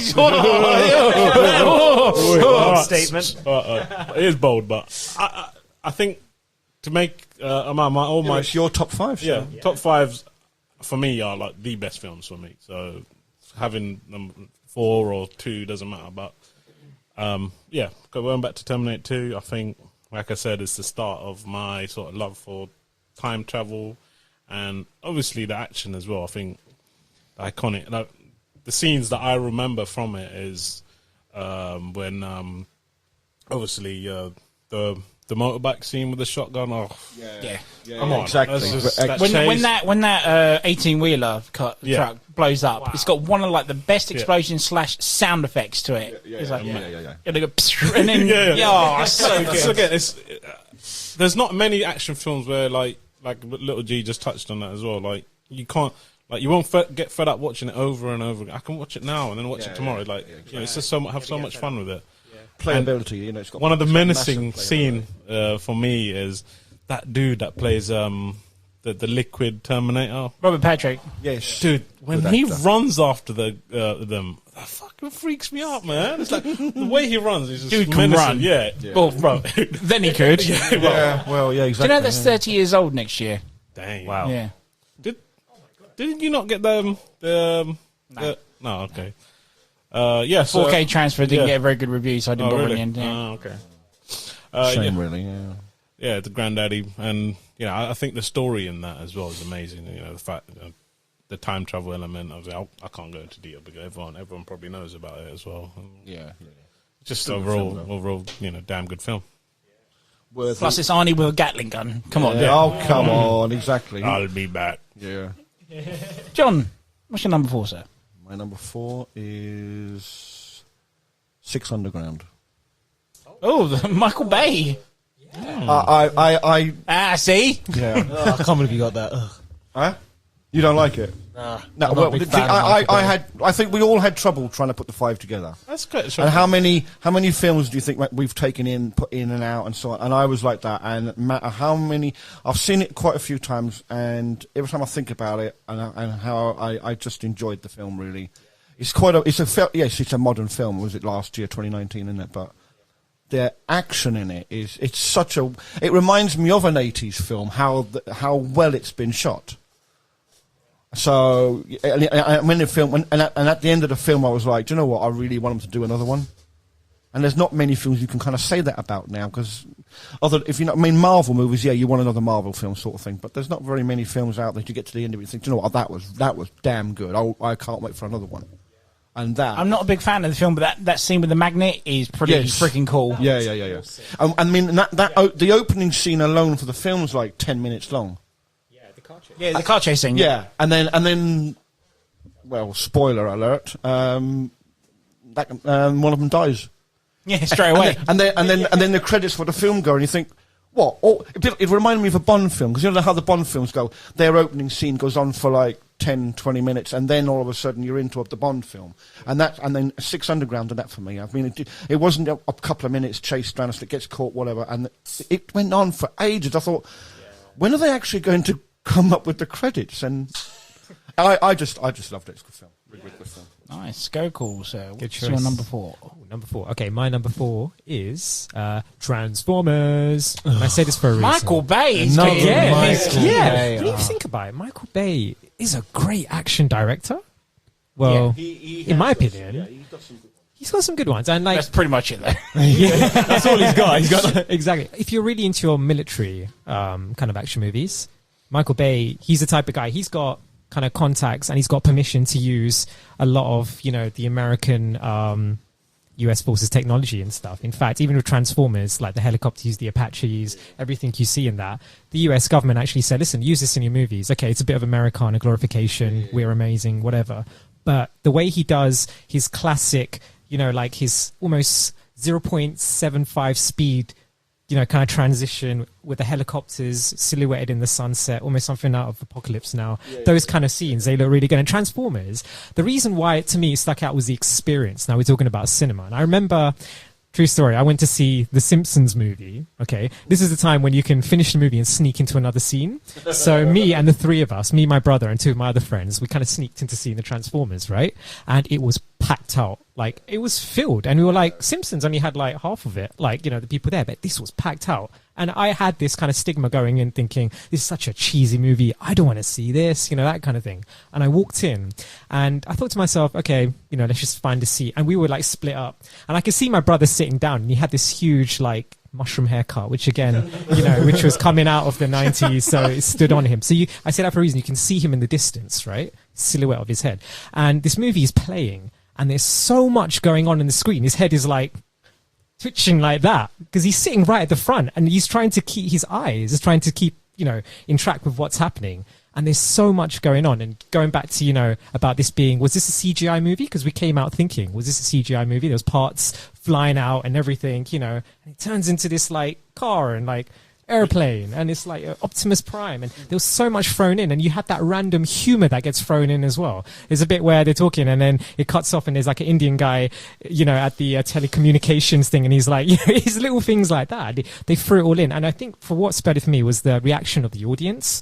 And I've never seen this in a movie, guys. I don't know if you've ever experienced this, but after the movie finished, there was a standing ovation. Yeah. I was sitting on row A for Transformers. Yeah, because I think everyone. Get the fuck out! I'm serious. For a Michael Bay I think film, the kids were just in love. They couldn't believe. Did how you know? Much, apparently when I don't know if this was the first one or the second one. Yeah. They had that writers' strike in Hollywood. Oh yeah. And so basically, Michael Bay had to direct the film without a script. So the studio was just turning around going, "Here's millions." Wasn't that the second one? I think it was the second one. Yeah. The first one had a script and everything, but the second one didn't have a script. So you could tell. You could tell. That's why the second one didn't do as well as the first one. But they just said, "Look, we want a summer release. Yeah. Here's all the money." Sure. And Michael Bay just literally, everyone turned up on the day, and then he was like, "Okay, you're doing this. We're going to do this. This scene we're going to shoot." Amazing. Yeah. See. Just goes to show, pure genius of Michael Bay. Yeah, it's like, see, he knows, he kind of sees it in his head. His storyboard is in his head, you know. Yeah, but it doesn't have a storyboard. but it didn't do well, though, isn't it? It didn't. Yeah, I think critics-wise, it didn't do as well, but money-wise, it did a lot. Film-wise, fair enough, it didn't do well. But as a director, I mean, for him to kind of pull off a movie without a script it's amazing. Pretty good, I think. Yeah, but then again, guys, that was number 2, right? And going back to number 1, like the reason why number 1 did it for me out of all the Transformers movies was that was like the first time something like that was shown on the screen, and we'd never expected anything like that. Even the trailers didn't do justice, you know. Went into that and everything, just the action, the sound effects. Okay, seeing some of the sounds in those films are pretty amazing. Yeah, with like, because in cinemas they have that THX system, so it's the surround sound thing, and just hearing that that bit was just like crazy. I thought I was going to get cut in half. Well, how's the sound go again? I'm sure it did not sound like that. But having said that, I mean, it's not, the one I like is not the best, but action-wise, it's phenomenal. It's Dark of the Moon. Oh yeah. The Dark of the Moon. Action in that, like the skyscraper buildings are in, they're all kind of breaking in half and whatnot. It's friggin' awesome. Amazing. I kind of lost interest after the second one. Yeah, but that's the thing. It's like when Jurassic Park came out. Dinosaur films before that were all like stop motion animation sort of thing, and so that's what you watched them because that was the film and you enjoyed them. And then Jurassic Park comes along and you think, bloody hell, because they actually look real. And he did that with Transformers. The CGI was so good, it was believable. And when you can do that, you know you've arrived. He's made.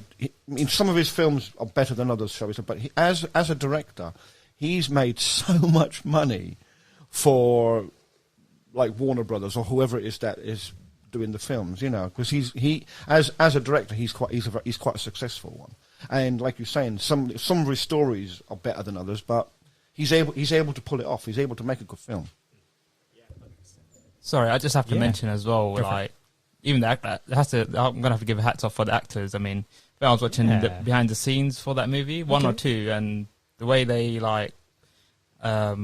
they have to interact with like these cardboard faces on long sticks. It's like it's hard to very do. Difficult. Right? Sometimes it's just a tennis ball at the end of a stick. Well, they get even worse. I mean, like normal actors have to play off like other actors' reaction. With this, they got nothing. I mean, just talking to a brick wall, basically, aren't they? I mean, or tennis ball for that fact. Yeah, definitely.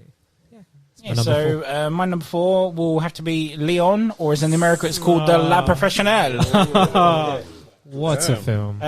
Again, the action really isn't up until the beginning and the end of the movie, but it's the connection between the characters, it's the story, and the action at the end is freaking awesome. I mean, I think some of you hadn't seen it at one point. We watched it on a movie night, and you guys like. Friggin' love that movie. Seen it several times. It's got some favourite actors of all time. Classic dialogue. Considering that he wrote it in like 3 days as well, and even though he's a great actor anyway, it's got an outstanding performance by Gary Oldman. Gary Oldman is just such a good bad guy in that film. Some really good intense scenes as well in that. It has to go in the top 5. It makes sense. Definitely. Good choice. So Jay, what's your number 3, sir? Okay, so this was introduced to me by Ant, one of many Korean films that he's introduced me to. The film's called Train to Busan. What a film! By the reaction, I can see all of you seen it. I couldn't put. I wanted to put that in my top 5, but I couldn't. It's like number 7. Yeah, I had to put that in my top 5. Yeah, damn you. Yeah, no, I had it in there and I took it out to put something else in, but it's like 6 or 7. It's like zombie meets action, and they're all stuck in a train. Like, To be honest, when my brother he watched it with Ant, and then he came back to me and said, "Oh, watch this film. It's a really good film." And I was like, "What's the story about?" And he's like, "Oh, it's a zombie movie, but it's all on a train." And I was like, "Really?" I mean, like he didn't really sell it to me. It doesn't sound well as a good sell, really, does it? Yeah, when you describe it, it doesn't sound like all great or whatever. But trust me. Watch the film. It's amazing. Yeah. It's just amazing. I would have said put it as a horror, action-y. Or action. It's action horror. Action, just call it action horror because it's got a bit of everything in it. Really. Fuck you, it's his list. It's his list. I'm annoyed it's not in my list. I'm annoyed. Big J, what's your number 3, sir? Okay, so my number 3 is The Predator. Boom. Nice. Again, I've got to go back to what Little G said. It's like I think when it's one of those films. I think like you can just watch it as many times as you want, and you can just switch your brain off and just watch it. It's an easy watch, and it's just good entertainment, I think. And yeah, it's got some funny one-liners in it. And it spurred us on to do this Predator Swedish thing, so it's good. It's brilliant. I honestly thought that was going to be your number 1. I literally did think that, No. Because you had such a history with that film. I know. It was close, but it must have Arnie in it with number 1, right? Is it? We don't know. You'll have to wait and see. Maybe. Hey, what? Maybe. No. I mean, again, Predator, but the actual Predator itself does, the costume and all that was pretty amazing. Oh, another interesting fact. Apparently, the Predator was supposed to be played by Jean-Claude Van Damme. He did film in it. Yeah. Did he not dislike the... He didn't like the costume. There's literally one shot left. One shot in that film where Jean-Claude is in the suit. Left in. And that's when he used the guy with the glasses. His body gets dragged into the bushes. That's Jean-Claude. Oh, okay. Yeah, because the suit was completely different. He looked like some sort of insect-looking thing, and they didn't like it at the end. Obviously. And apparently Arnold Schwarzenegger says this in an interview, and the director was like, the director of the Predator was like, he was kind of lost to kind of like know what to do next kind of thing. And then he kind of turned around to him and said, look, go and speak to this guy from Stan Winston Studios, because this is after he's just done Terminator, and they did all the the prosthetics. That's right, yeah. So he and the director went off, the producers and everything worked with Stan Winston Studios, and then they came up with the actual Predator suit that we know now. And the guy who did the voice for it, the clicking sound, I watched a little documentary about it. I think he's the same guy that did the Optimus Prime voice. Oh wow! The way Peter Cullen, really? I saw a documentary about it and how he did it, and he was like talking about it. And he apparently he was in some sort of room, and the way Peter Cullen. He did that, the clicking. The way. Do you know who else he plays? Peter Cullen. I could be wrong. I'm sure I saw it in a documentary. Oh, sorry, go on, John. No, I'm just saying. You said Peter Cullen done the voice for Predator. And obviously Peter Cullen, he's known as he's Optimus. But one of his other voices, shall we say, I believe, is Piglet from Winnie the Pooh. No way. So you think, right, the same bloke who's voiced Piglet in Winnie the Pooh done the voice for Predator and you mean you look at it, you think, seriously? But yeah, I mean that Peter Cullen's quite. It's a good thing he didn't get the voices mixed up. And exactly. Get some really traumatized kids out there. Or it might have been Winnie the Pooh's voice he done. I'll Google it. Kurge, what's your number 3, sir? I mean, we've talked about it a couple of times today Fast already. And Furious. Oh no! I already Transformers. One's enough for my top 5. It's actually Extraction. Okay, yeah. Come on. Yeah. Where's the noise? Nice little Netflix push again. Yeah. I do like that film. Oh, it's just an amazing movie, man. It's just on the same level as Raid. It's just again, I'm gonna. All right, not on the same level, but it's an original. It's a good film. Yeah, don't get me wrong. Yeah, I mean, it's good. It's got all the action you need, really. I mean, it's just fast paced, nice and simple, no over the top action. Nice. I would say a good modern age action film. Yeah, that's what you're gonna get in it like this. Yeah. I especially like it because it's in India. Yeah. India represent. Little G, what's your number 3, sir? Okay, my one is John Wick, the first one. The first one? Yeah, out of all of them, I remember Gal came and he said, watch it, because it didn't release in the UK cinemas, did it? It was like it kind of did, but because it got such bad reviews, it was literally there for a week or something. Yeah, so that's what I was surprised, and I think Gal one day got this DVD somehow. We watched it, and I was like, no. He said, watch it, it's good. I watched it. It was just the basic story. What the guy is a retired hitman, and the guy steals his car and he kills his dog. That was it. That was the story. It does have a really bad story backline to it. It's he steals his car and kills his dog. Yeah, Revenge. I know, but I was just like, okay. But then how he goes about it, absolutely, it was insane. So that kind of backed up the action was so good. I told you, I'm not a big fan of just dedicated action. So this, just a simple story like that, I was like, wow, this guy is on he's he just wants to get that revenge. So it was like that really got to me, and I was like, shit, this out of all three, that was my favourite one. I like all of them. That stood out to me. Exactly. Yeah, so that's why that's my number 3. Yeah, Nice. Amazing. Big G, number 3. My number 3 is, I know we've already talked about. No, it's not Transformers. No, it's not Fast and Furious. It's The Raid, number 1. Boom. As in number 1 or number 3? Number 1, obviously. No, I mean, what number is it in your... Number 3.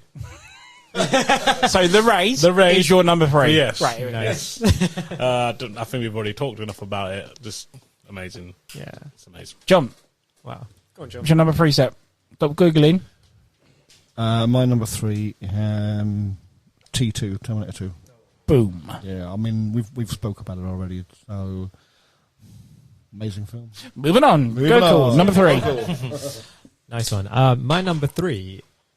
So this one, I mean, I had to really think about this one.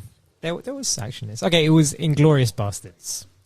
Another Tarantino movie. And I was going to say Kill Bill, and again, brilliant action movie in a sense, Tarantino, whatever. But something about Inglourious action, though? That's the thing. See, I had to think about this one. Me personally, no. You don't think so? No. Yeah. I think a lot of people would agree with you, actually. What would you class it as? What genre then? Drama, Okay. hint of comedy in it, sort of thing. Yeah, it's a very slow burn. There isn't there's many. I mean, there's a few gunfights at the end, but there's not really. I wouldn't really go into the action genre personally. But it's not my list at the end of the day. But yeah. Okay, no, that's a good point actually, because I had to really think about that one. Like, is it an action movie? That's basically one of the reasons I had to think. Yeah. It's like because it's historic. Well, not kind of based on historic. Like the an whole alternative version of.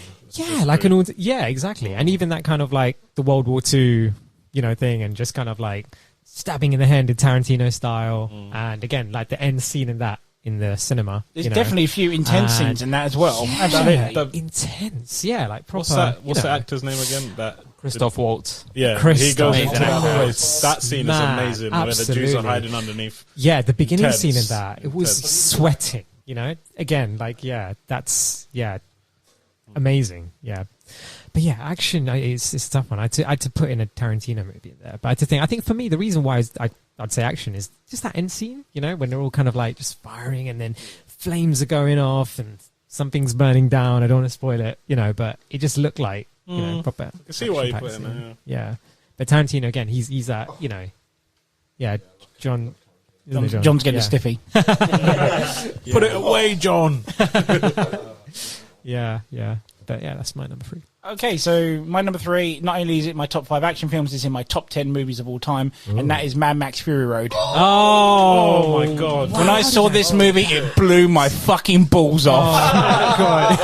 Shit, how can I forget? I mean, not only is it just like, obviously, with the occasional CG background, but it was back to how action movies are made. Practical effects, people doing stunts. It was just, it's everything I wanted it to be, because I do love the Mad Max series. But when this movie came out, it was just, there was nothing about it I don't like. It's just, it's phenomenal. The characters, the action, it's just everything I wanted from it.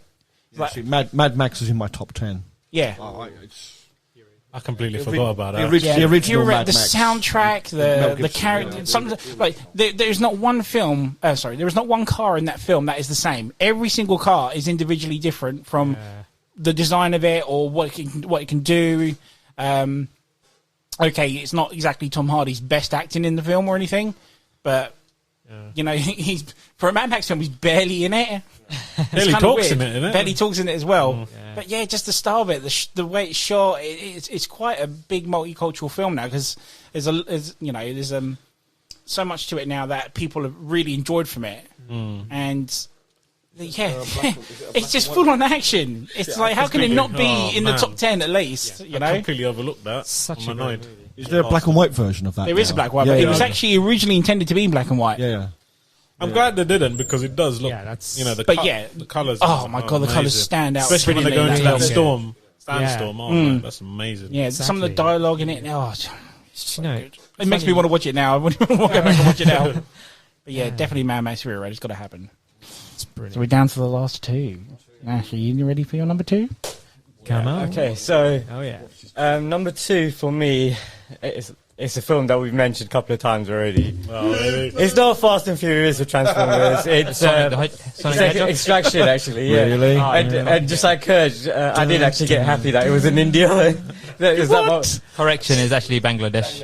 Okay, Bangladesh. So you've got a film in your you tomato, offend tomato. any Bangladeshi. Oh my Let's god, that's the worst. Right, yeah, Come it's just that 12-minute action scene that was that shot one shot scene. That was amazing. I was like, you had to you can't take your eyes off it. You had to just follow it. It did it for me. It's not in Big G's top 5. I mean, it's a good film, but I don't think it's worthy. Obviously, again, Ant will be like, "Oh, it's not your list." I was just about to say that again as well. It's not your list. Yeah. That it? Good choice. Okay. Big J. Right. So we're on our number 2, right? Yes. Yeah. So my number 2 is a film with Donnie Yen in it. My man. Yeah. It's got it's called Ip Man. Don't know if anyone. Ip Man, yes. Ip Man. It's a martial arts film. It's based on Based on true events, though, isn't it? Yeah, it's based on Bruce Lee's teacher. Yeah. So Wow. this guy I've who not seen basically I know he's of like it, this but I haven't seen it. Wing Chun expert, and he made Wing Chun more mainstream, basically. And I saw the film the first time around when one of my friends took me to a Wing Chun class, and the teacher, he basically worked as the action choreographer for that film. So he came back from China from working on that film, and then he showed one of the scenes that he worked on, which is I think is like where he fights the 10 Japanese 10 black belts. Yeah. That's such a good scene. Yeah, and he worked on that. So he came back and he showed us this scene, and then I was just like, okay, I want to do this martial arts style. Too right. So yeah, that's got to be my number 2 for sure. Good choice. choice. That's a good choice. Don't you dare say Fast and Furious. No. I was kidding. It's actually a film about a galaxy you guys haven't really spoke about today. A galaxy far away. Star Trek. Oh. Star Trek? What's the matter with you? Am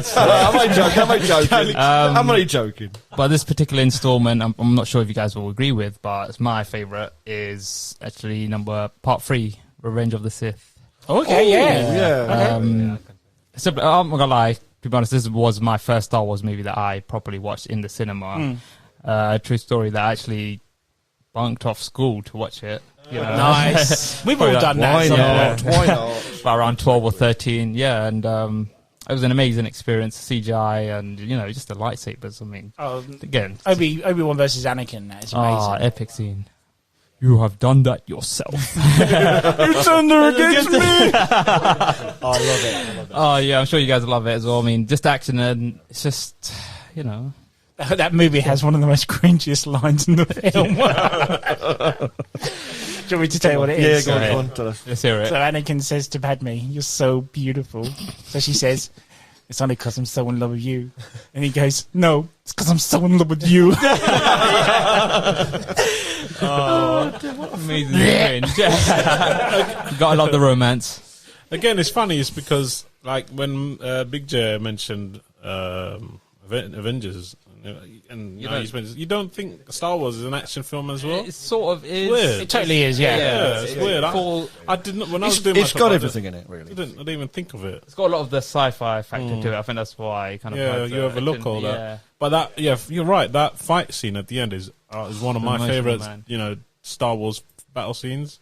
Yeah, it's just a setting, isn't it? It's don't even try it. I've got the high ground. He jumps over and cuts him. That's one of my favourite scenes. You underestimate my power. It's so good, man. That is one of my. Oh, God, come on, damn you, man. Hello there.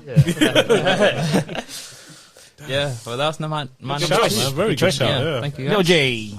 My one, we talked about it just briefly, I think. Extraction! Don't you dare. Shut up. It's X-Men. Faster. I'm joking, Nana. I was going to say Nana. It's Ready Player One. Oh, nice. Okay. The thing is, I don't know. I like it. Studio. Studio malfunction.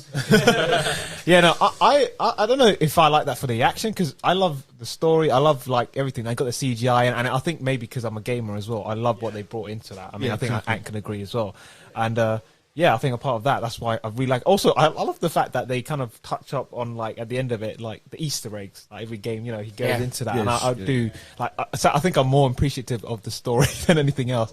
Yeah, but no, that is definitely on my top. I watched that so many times, and I'm Spielberg, right? Yeah. Sure is. Yeah, it is. Yeah. So that's one of the films that utilize like CGI really well, like on that. So that was definitely why I liked it. Yeah.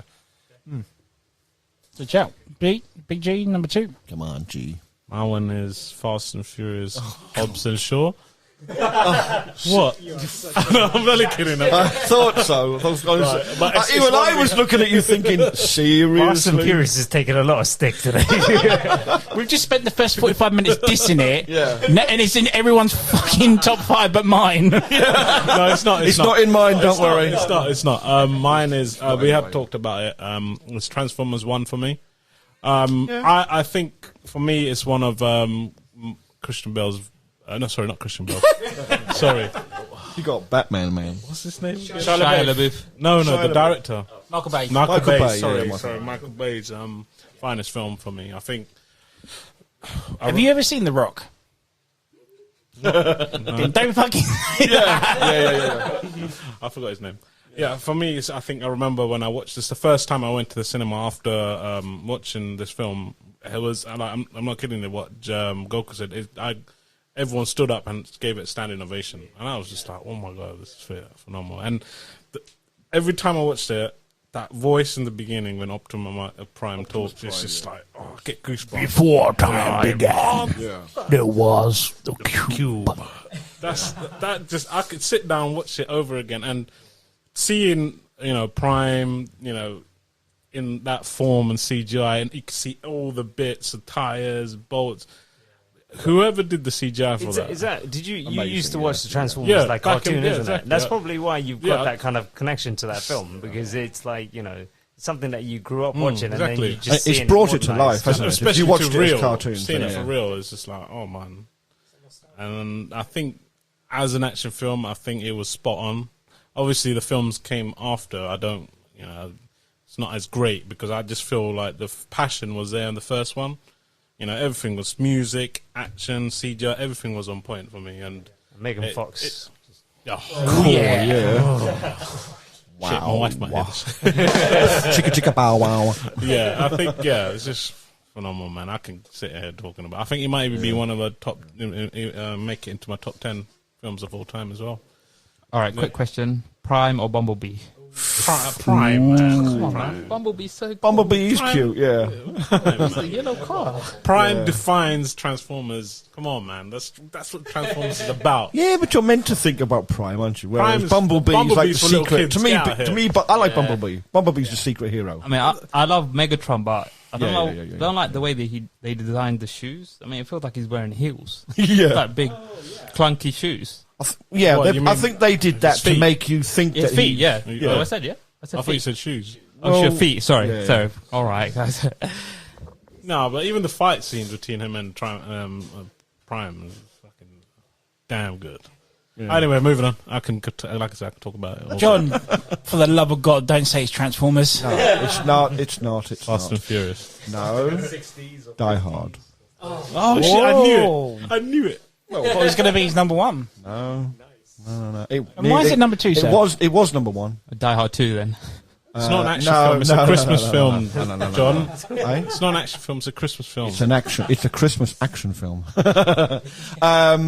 Goddamn right. I mean, my favourite of the Die Hards, to be fair, is Die Hard 2. But Die Hard 1, it introduced me to the Die Hard series of films. But when you think when you think that they got an actor who was basically a comedy actor to play this serious action man role, nobody was interested in any of that. They didn't have any high hopes for it. And then was it 30 years later or whatever, and people are still watching it. It is, they did an amazing job with that film. I just love that film. You watch it every Christmas. Alan, I do. Yeah. We watch it every year. Alan tradition for us white people. I thought so. Yeah. Christmas Eve, Die Hard's on Christmas Eve. Die Hard 2's Christmas Day. I watched Alan Rickman's first film. What did you watch? What did you say? I watched Slumdog Millionaire. Oh, yeah. What did you say? That's my Christmas film. What is? Slumdog Millionaire. Oh, what the fuck? Seriously? Yeah, you know, I mean, Alan Rickman as well. You know, that was his first big film. It's a classic movie. Had to be my number 2. Yeah, good choice, mate. Good choice, man. Go cool. Number 2, sir. My number 2 is a movie that I've just loved. Like, seriously, like, I can't believe it's my number 1, actually. But, yeah, it had to be number 2. Is The Matrix, the original. Yes. Wow. Finally, a bit of mixture. Yeah, exactly. I had to put that one in. And for me, just so many things happened in that movie for the first time, you know? I think The Matrix kind of was that transition between the end of the 90s into the 2000s in terms of technology, cinematography, sound, music, lighting, everything. But also just the camera technology. So the bullet time, you know, for that to be done. And again, I think I've seen the special features again and again and again to see how did they do this, you know, to put the cameras all around and kind of film that whole thing. And, you know, that started something else as well. Then after that, there's so many international movies that tried to copy that, you know, like and other movies as well. And, you know, little things like that. But just the action in that, you know, is like. I do remember seeing that for the first time, being blown away. Yeah. Such a good shot. I think the first time I watched it was just for the bullet time because I've heard so much about that. I remember my friend, like at the time when this came out on DVD, when DVD was proper, like, you know, in its infancy, and he'll come in and he'll be like, dude, they're shooting and it's like the bullet holes in the screen, you know, and all this and all that. That was kind of sold the DVD sort of like, yes, sort of coming in, isn't it? Exactly, yeah, because everything that a DVD could show, you know, like, it's kind of like showing how clear and everything a DVD was and how good a DVD was. Do you guys know? So, yeah. Will Smith was supposed to play Neo. Yeah, absolutely. Yeah, that's crazy. I know. I'm so glad. He turned the role down because when he went to meet with the directors, he just turned around and he was just like, he's like, actually this, because when they were talking about it, it was just kind of like they sounded like. I don't get it. He was just like, I don't what? He was like, okay, yeah, no, I'm not doing that project. And he went to do Wild Wild West, isn't it? Yeah, Wild Wild West after that. He messed up big time. God. Yeah. But I think he would have done well in it, to be honest, if he actually took it. If he took the role. Do you think so? Because if he played Neo, then Morpheus wasn't going to be Lawrence Fishburne. It was going to be someone else. Val Kilmer? Yeah. Seriously, wow. Val Kilmer. Yeah, nah, so I reckon it's good changed that the he film. rejected it because Keanu does an it's awesome good job. the way it is, man. Yeah, No, I think he would have the added way a bit of the humour movie to is. it, I think. You reckon? Doesn't need humour. Yeah, exactly. but still, I think it would have. I always think if he did take it, I think there might have been, it would have been different, but good. Yeah, You're just saying that because you're a Will Smith fan, man. Well, even Being honest, I think it would be. even Will Smith is glad he didn't do the project. So. Yeah. But yeah, it was great. There's a few scenes in that movie, especially in the real world, you know, when the guys jack in and they're there and they're all looking so cool. They're just sitting there and they got their long coats and it's just mind blowing, you know, everything. But the action in that was, you know, second to none. And again, when you see, seriously guys, with this movie,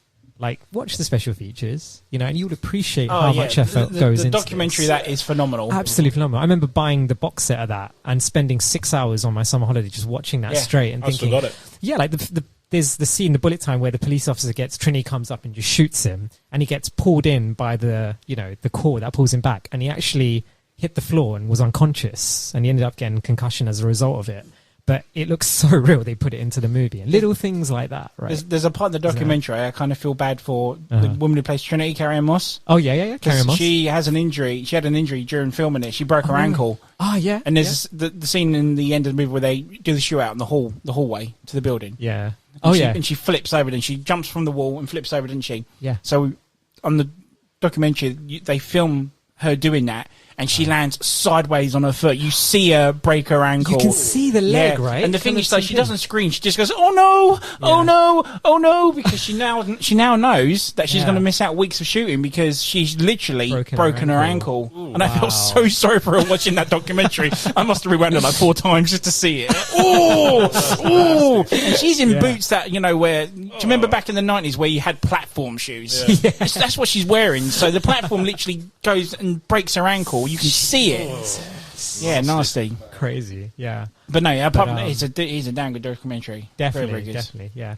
But I don't know. Do you guys agree? Like the Matrix kind of just defined, it changed the spectrum on action movies. I don't know. What do you guys think? To be honest, I mean, for years I used to love the sequel, Reloaded. Oh man, again, because it's going back to what I was saying about Infinity War.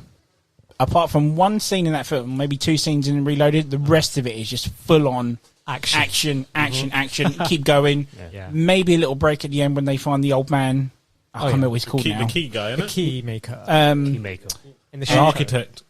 That's it, the architect. The architect. And then the rest of it is just full on, and it just keeps going up until it clicks and go, to be continued. Oh shit, I've got to wait another 6 months now. Yeah, for number 3. Reloaded was literally on the verge of being my number 5. Same. I so wanted to pull that in. Yeah, because based on this being an action episode, that was just... I seriously can't wait for Matrix 4. I really cannot wait for Matrix 4. I don't know, man. I think that might ruin it. No, I don't think they will. I don't care. It's going to be amazing. Yeah. I think you guys put that on Facebook, and I saw your friends. I have faith. Literally made my day. I was like, they're finally doing this. I think if they don't do it justice, it'll ruin them. So I think they're going to have to. What I'm saying. They're going to have to pull all the stops out. But this is the thing, because a lot of people didn't like Revolution. I love Revolution. Yeah. I think they already know they're going to have to make up for Revolution, even though people don't get Revolution. That's why they didn't like it. But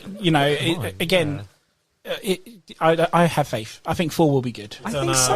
I think they should just leave it. It's an amazing trilogy. It's one of my favourite trilogies. Let's just leave it. Done. It's done. Don't make it another Fast I and want Furious. more. Was it meant to be a trilogy? I want more. Was it meant more? Was it meant to be a trilogy? Did you ever play Enter Matrix on PS2 or Xbox? Oh, damn, that is a good game. That's a good game. You play as Will Smith's wife, right?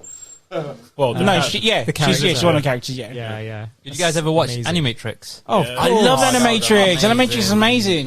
That's like an education into the Matrix. Animatrix is the original Love, Death and Robots. Yes. Oh, yes, you're right. Oh my goodness, yeah. It's amazing. Yeah, think about it. And you're talking about revolutions, and in that, again, one of my favorite like yin yang fights between Agent Smith and Neo, and it's just like agents, man, like just one of the best bad guys ever. Agent Smith. I totally agree. Badass. Yeah, wow, amazing. Good pick. Thank you, man. Good pick. Damn you. My number 2 is showing up there on the posters there with the studio, and that's Point Break. Nice. Point Break is a damn good action film, and there's a reason why the tagline is pure 100% adrenaline.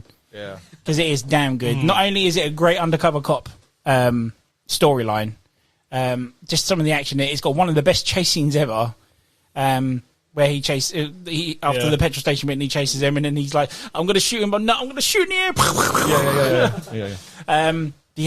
How can you not have it in there? It's just damn good action film. That's why it's got to be number 2, really. Yeah. No question about it. Keanu Reeves again, though. See?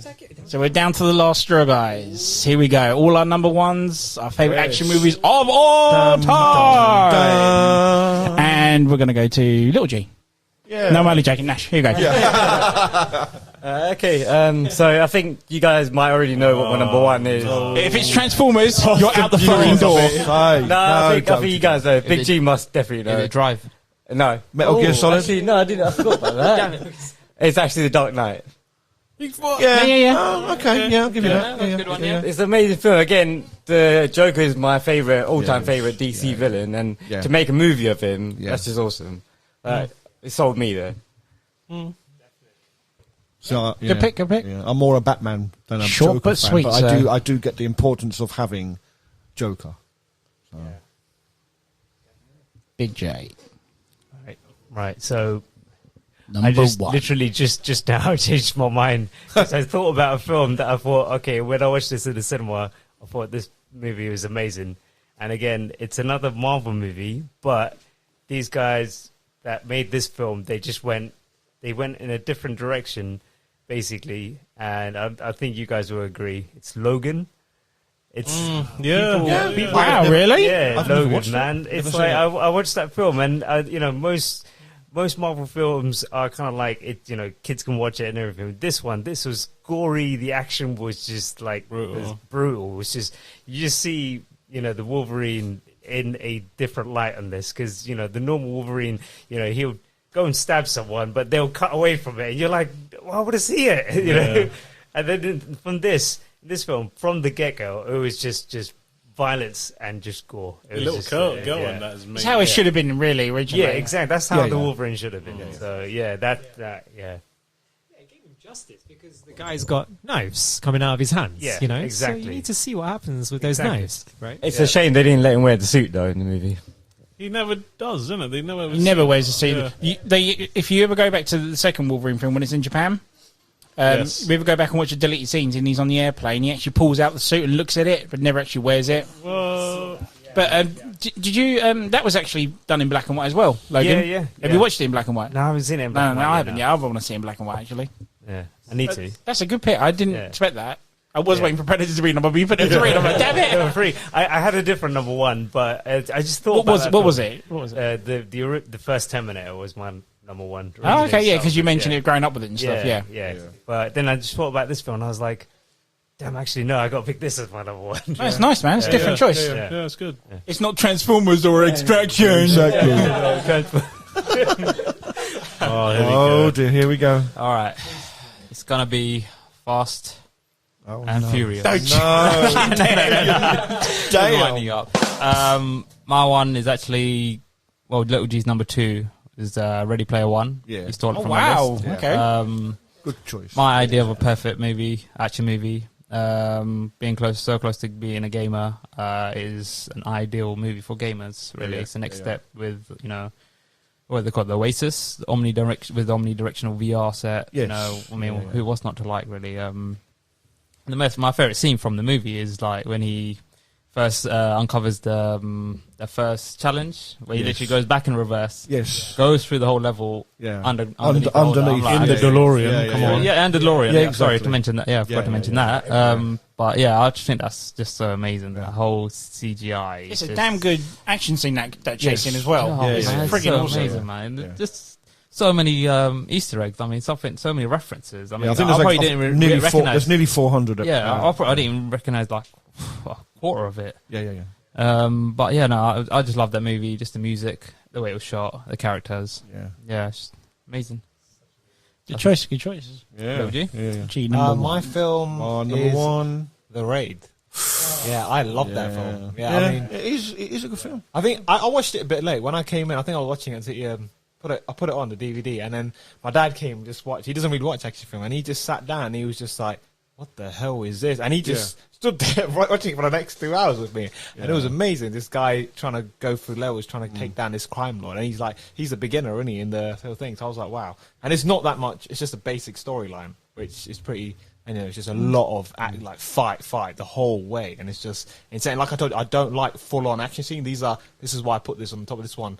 Really, like, wow, like, it's amazing. I don't like explosions and a lot of gunfire. This one was different, so it's just like complete action packed. Yeah, just fighting.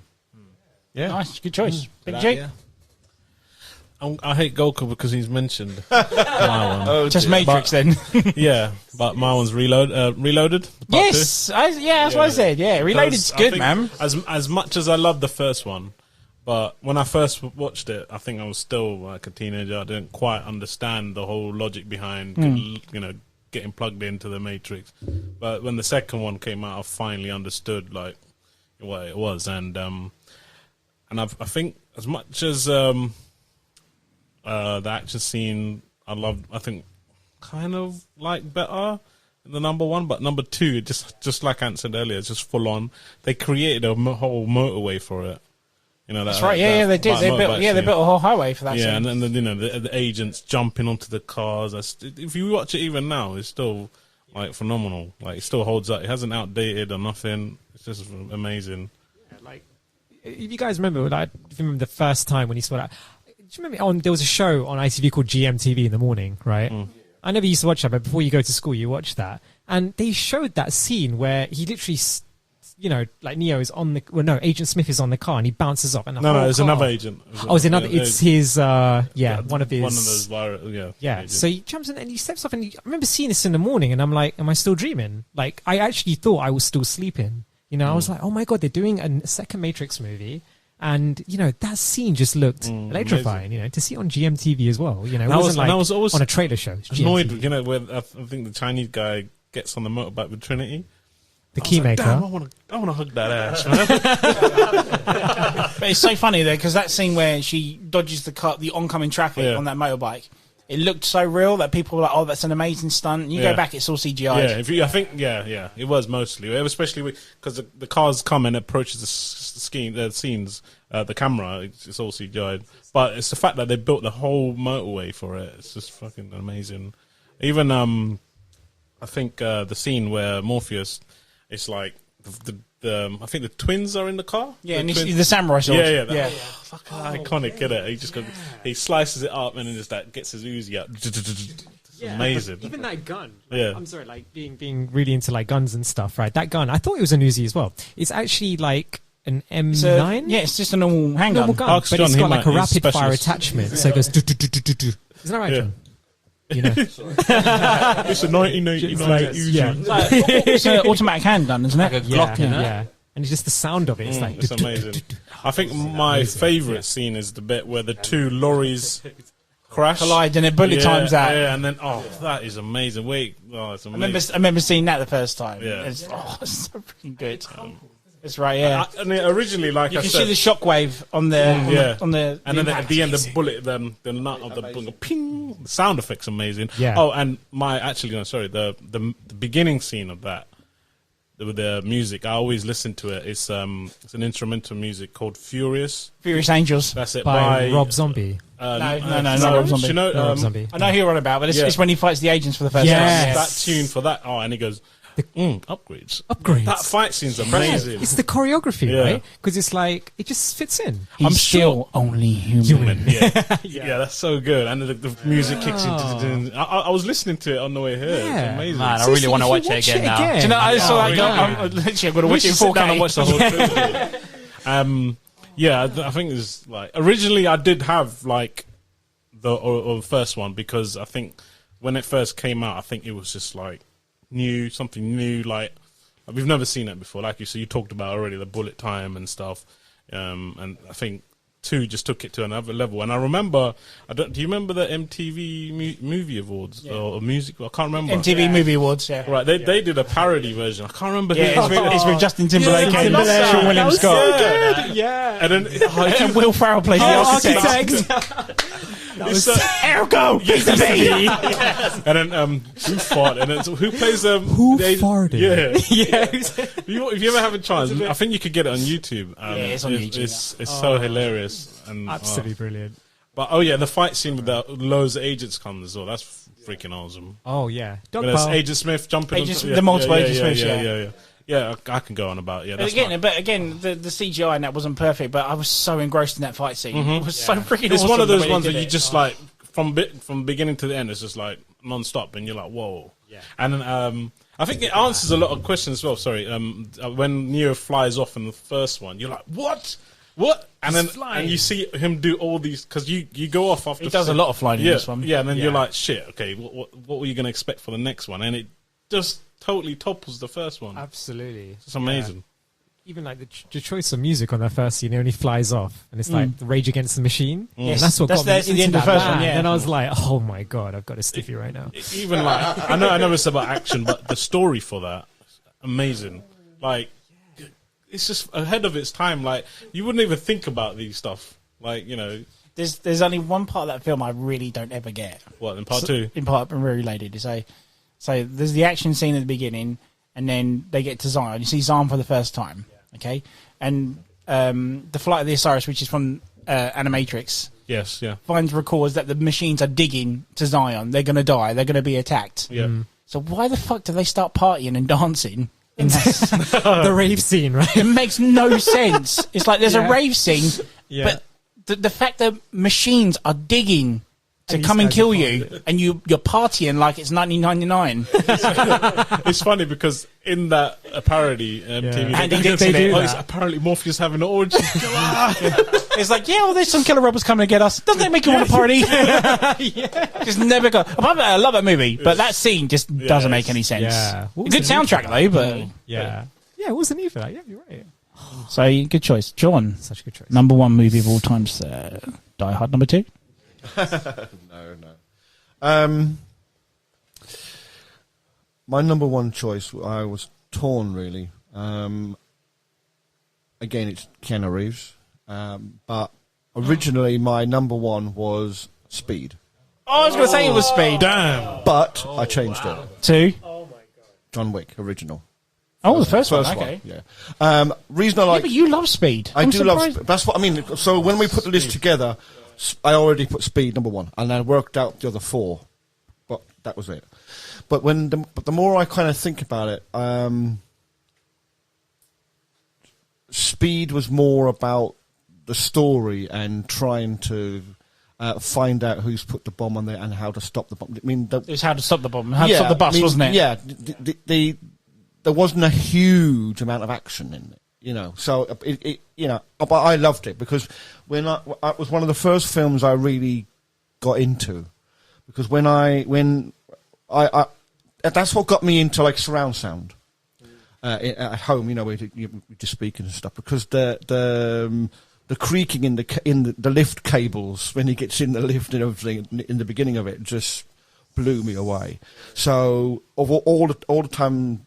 You know, it used to be my number one film. I love Speed, but then John Wick comes out, and that is an action film because it's just non-stop, literally. And I'll say Speed's a good action film. It is, but there's more action in John Wick than there is in. But John does love a good John Wick. Oh yeah. Is it the guns? We actually watched the 1 and 2 back to back before 3 came out, didn't we? Yeah. Because of the guns in it, but yeah. So what was your top one? Speed.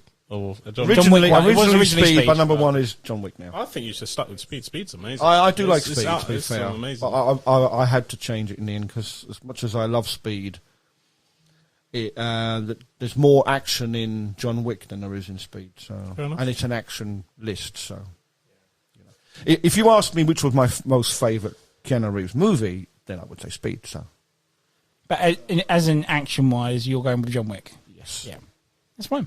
Mm-hmm. Good choice, sir. Go cool. Number one, sir. John is going to get so happy. Oh, do you know what number one is? John Wick. Speed. Oh, wow. I kid you not, man. I'm so glad someone's mentioned that movie because, oh my, where do I begin? Like, the bus, right?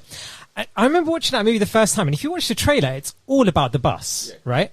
And then it doesn't stop there, you know. It finishes that bit in the airport, and how genius again. Okay, where are we going to go? We're going to go to the airport so we can buy some time to go around in a circle. There's no traffic. Try and defuse this bomb. Bypass the camera save the world. inside the bus as well. Oh, that's yeah, clever. Bypassing the camera and doing the loop thing. And I thought, again, for a beginning of a 90s movie, that was quite, you know, smart.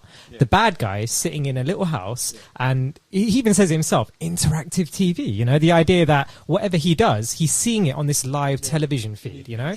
Exactly, and that for me, that's what an action movie is, man. It was just like, you know, the most iconic scene from that movie is when the bus, you know, goes off the flyover, the half-built flyover, and it just jumps off, and you've never seen anything like that. And again, it's now would be seen. I told you this guy that bus would have totally sunk, man. It would never have jumped like that. I was going to say, there's he's no got some chance. fetish for crashing cars and buses, man. Told you. Burnout.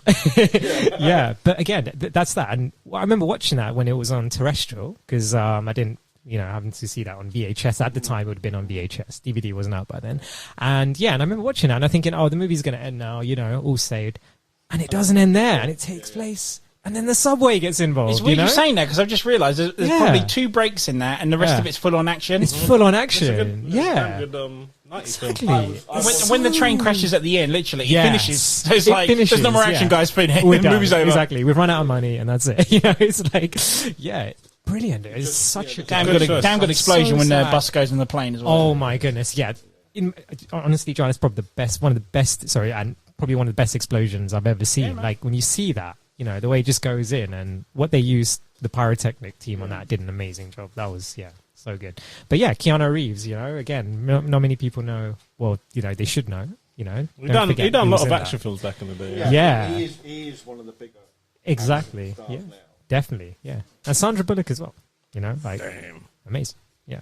Everyone. Halle Berry was meant to have that role. To do that role. She was originally meant to be for her, yeah. Wow. Yeah, it's good. It's interesting. Yeah. But it's like, again, with that movie, action movie, and then you see, like, you kind of learn about all the characters on the bus, and as time goes on, some of them get a bit nervous, some of them get a bit brave and stuff like that. So, again, it's like you're on that bus, That's why you've gone along for the ride. Exactly. You're stuck on that bus. You're stuck. So now you. Yeah. Go on, John. But so you want him to save you. Exactly. Because you are that passenger on that. That's why for when we first put the list together, the first thing I said was, right, number 1 is speed. And then I had to work out the other 4. And I chopped and changed the other 4, and there were other films that but then when I think I had John Wick at 5 in my list, and then I kept changing it. And then in the end it was like, do you know what? John, all the way down to number 1. Yeah. It just because every time I put it's like we said about Leon. I had Leon in my list, but I rate John Wick higher than Leon. As much as I like Leon, because I love Gary Oldman. Gary Oldman cannot do anything your list, wrong. dude.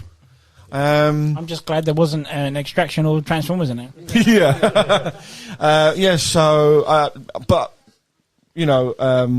John Wick only just pips speed for me. It's not a way better film or anything. It's just literally that half point better. So therefore, I put it at number 1. Brilliant. Yeah. Good choice. My number 1 has already been mentioned a bunch of times, and it's The Raid. Simple as. Yes. It's like Big Little G said. It's just a phenomenal film. My only little nitpick at it is that when they get shot, or when anyone gets shot in that movie, they use the whole digital blood splatter thing, whereas I'm very pro 80s, 90s film when they used to do what they call squibs, and it makes it look real when they got shot. That's my only doubt. But there's so much in that film, not just the fight scenes, the way it's shot. There's some suspenseful scenes, like when he's stabbing the machete through the wall and all that sort of stuff.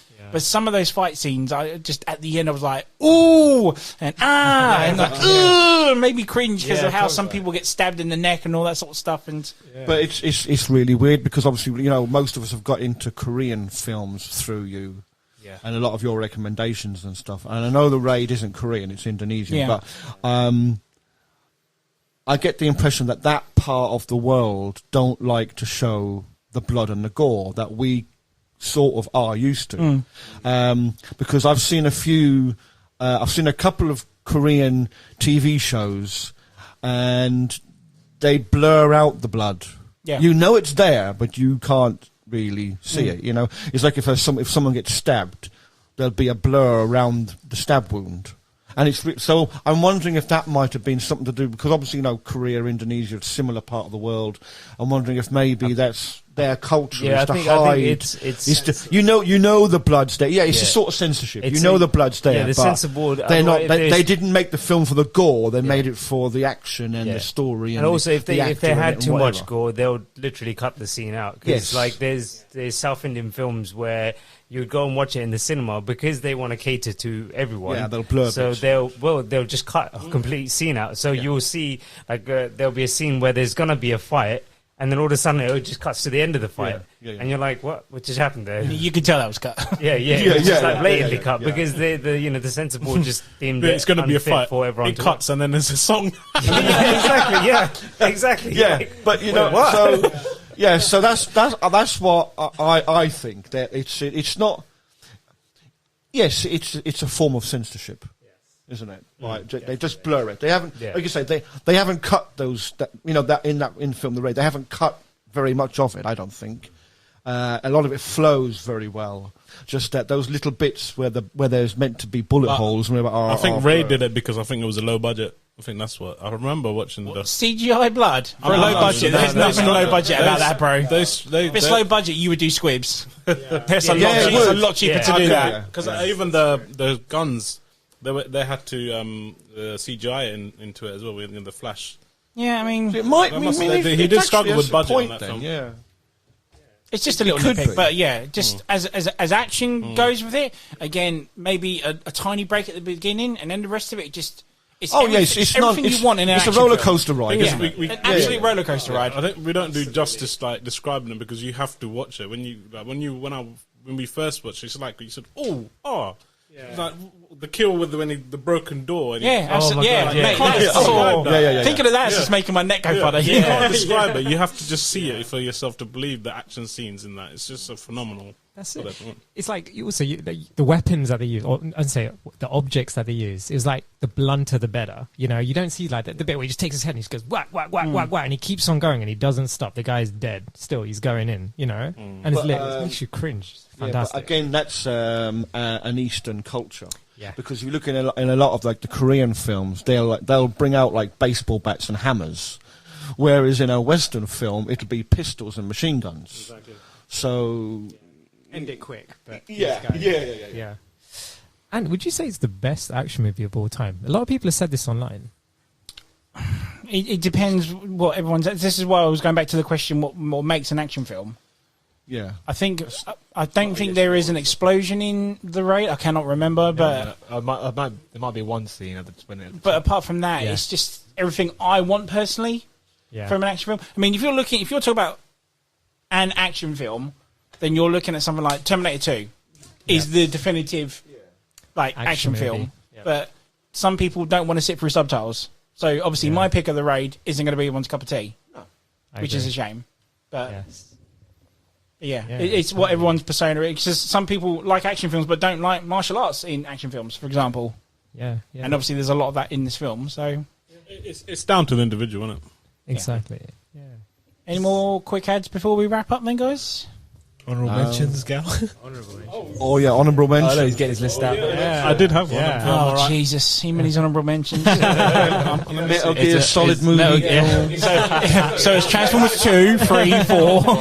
All the Metal Gear Solids. 300 Speed. 300. Oh yeah. Oh my god. John Wick, obviously Kill Bill. Yeah. Had all that down. Den of Thieves. Wow. I don't remember that now. Great movie. But I remember when Den of Thieves came out, and I remember, I think I saw it before all of you, and I said, what a good film, and everyone went, no, it's a pile of shit. Yeah. And but you hadn't seen it. And Gerard Butler's amazing in it. And then you go and watch it and you think, do you know what, actually, that was bloody good. And I wouldn't say it's very action-orientated. Oh, no, it's more of a drama than it's not the best action film ever made, but it is a good film. The action's in it's pretty good. Because I was actually going to put Heat in my top 5. But again, it's not action orientated. There's a good gunfight scene. It's not really an action movie though, is it? It's more of a cop drama, really, isn't it? If you think about it, a cop thriller thing. Are we doing honourable mentions then? No, I'm not. No, I just couldn't. I've got one that hasn't been mentioned yet. Got him. Ronin. Oh, wow. I just love the story, I love the action, I love the car chase. The car chase obviously is the most famous part of it, but the actors in it even, everything about that movie seemed to gel. It's not my top 5, but it's in my top 10. I thought you were going to say Bourne Identity. No, because to me... What about the Last Action Hero? No, I love that Last Action Hero. No. Again, it was like one of those ones everyone hated. I really sat and enjoyed it. I enjoyed it, but it's not in my top 10. Arnie's got some great one-liners in that movie. No one's mentioned Jackie Chan's film. Jackie Chan's film. Oh, you could have put him in your top 5, couldn't you? I thought the Jays were going to mention Rush Hour. And Rush Hour doesn't count. It's not an action film. Not an action film. It's Rush Hour 4. There wasn't even a Rush Hour 4. Wasn't that? I'm trying to do Chris. What's his name? Chris Tucker. Oh, Chris Tucker. Yeah. He's always pushing it for another one. He needs money. All right, so I guess we'll wrap up there, guys. Thank you for coming onto the show and talking about action films, and you're doing your top 5s. No, thank you, Anne. It was always a pleasure. Anytime. Yeah, so if you'd like to follow us on Facebook at the M.T.V.B podcast, or on Instagram at M.T.V.B podcast, to subscribe and be notified for future episodes when they're available. And this is the M.T.V.B podcast, and this is the Ant-Man signing off.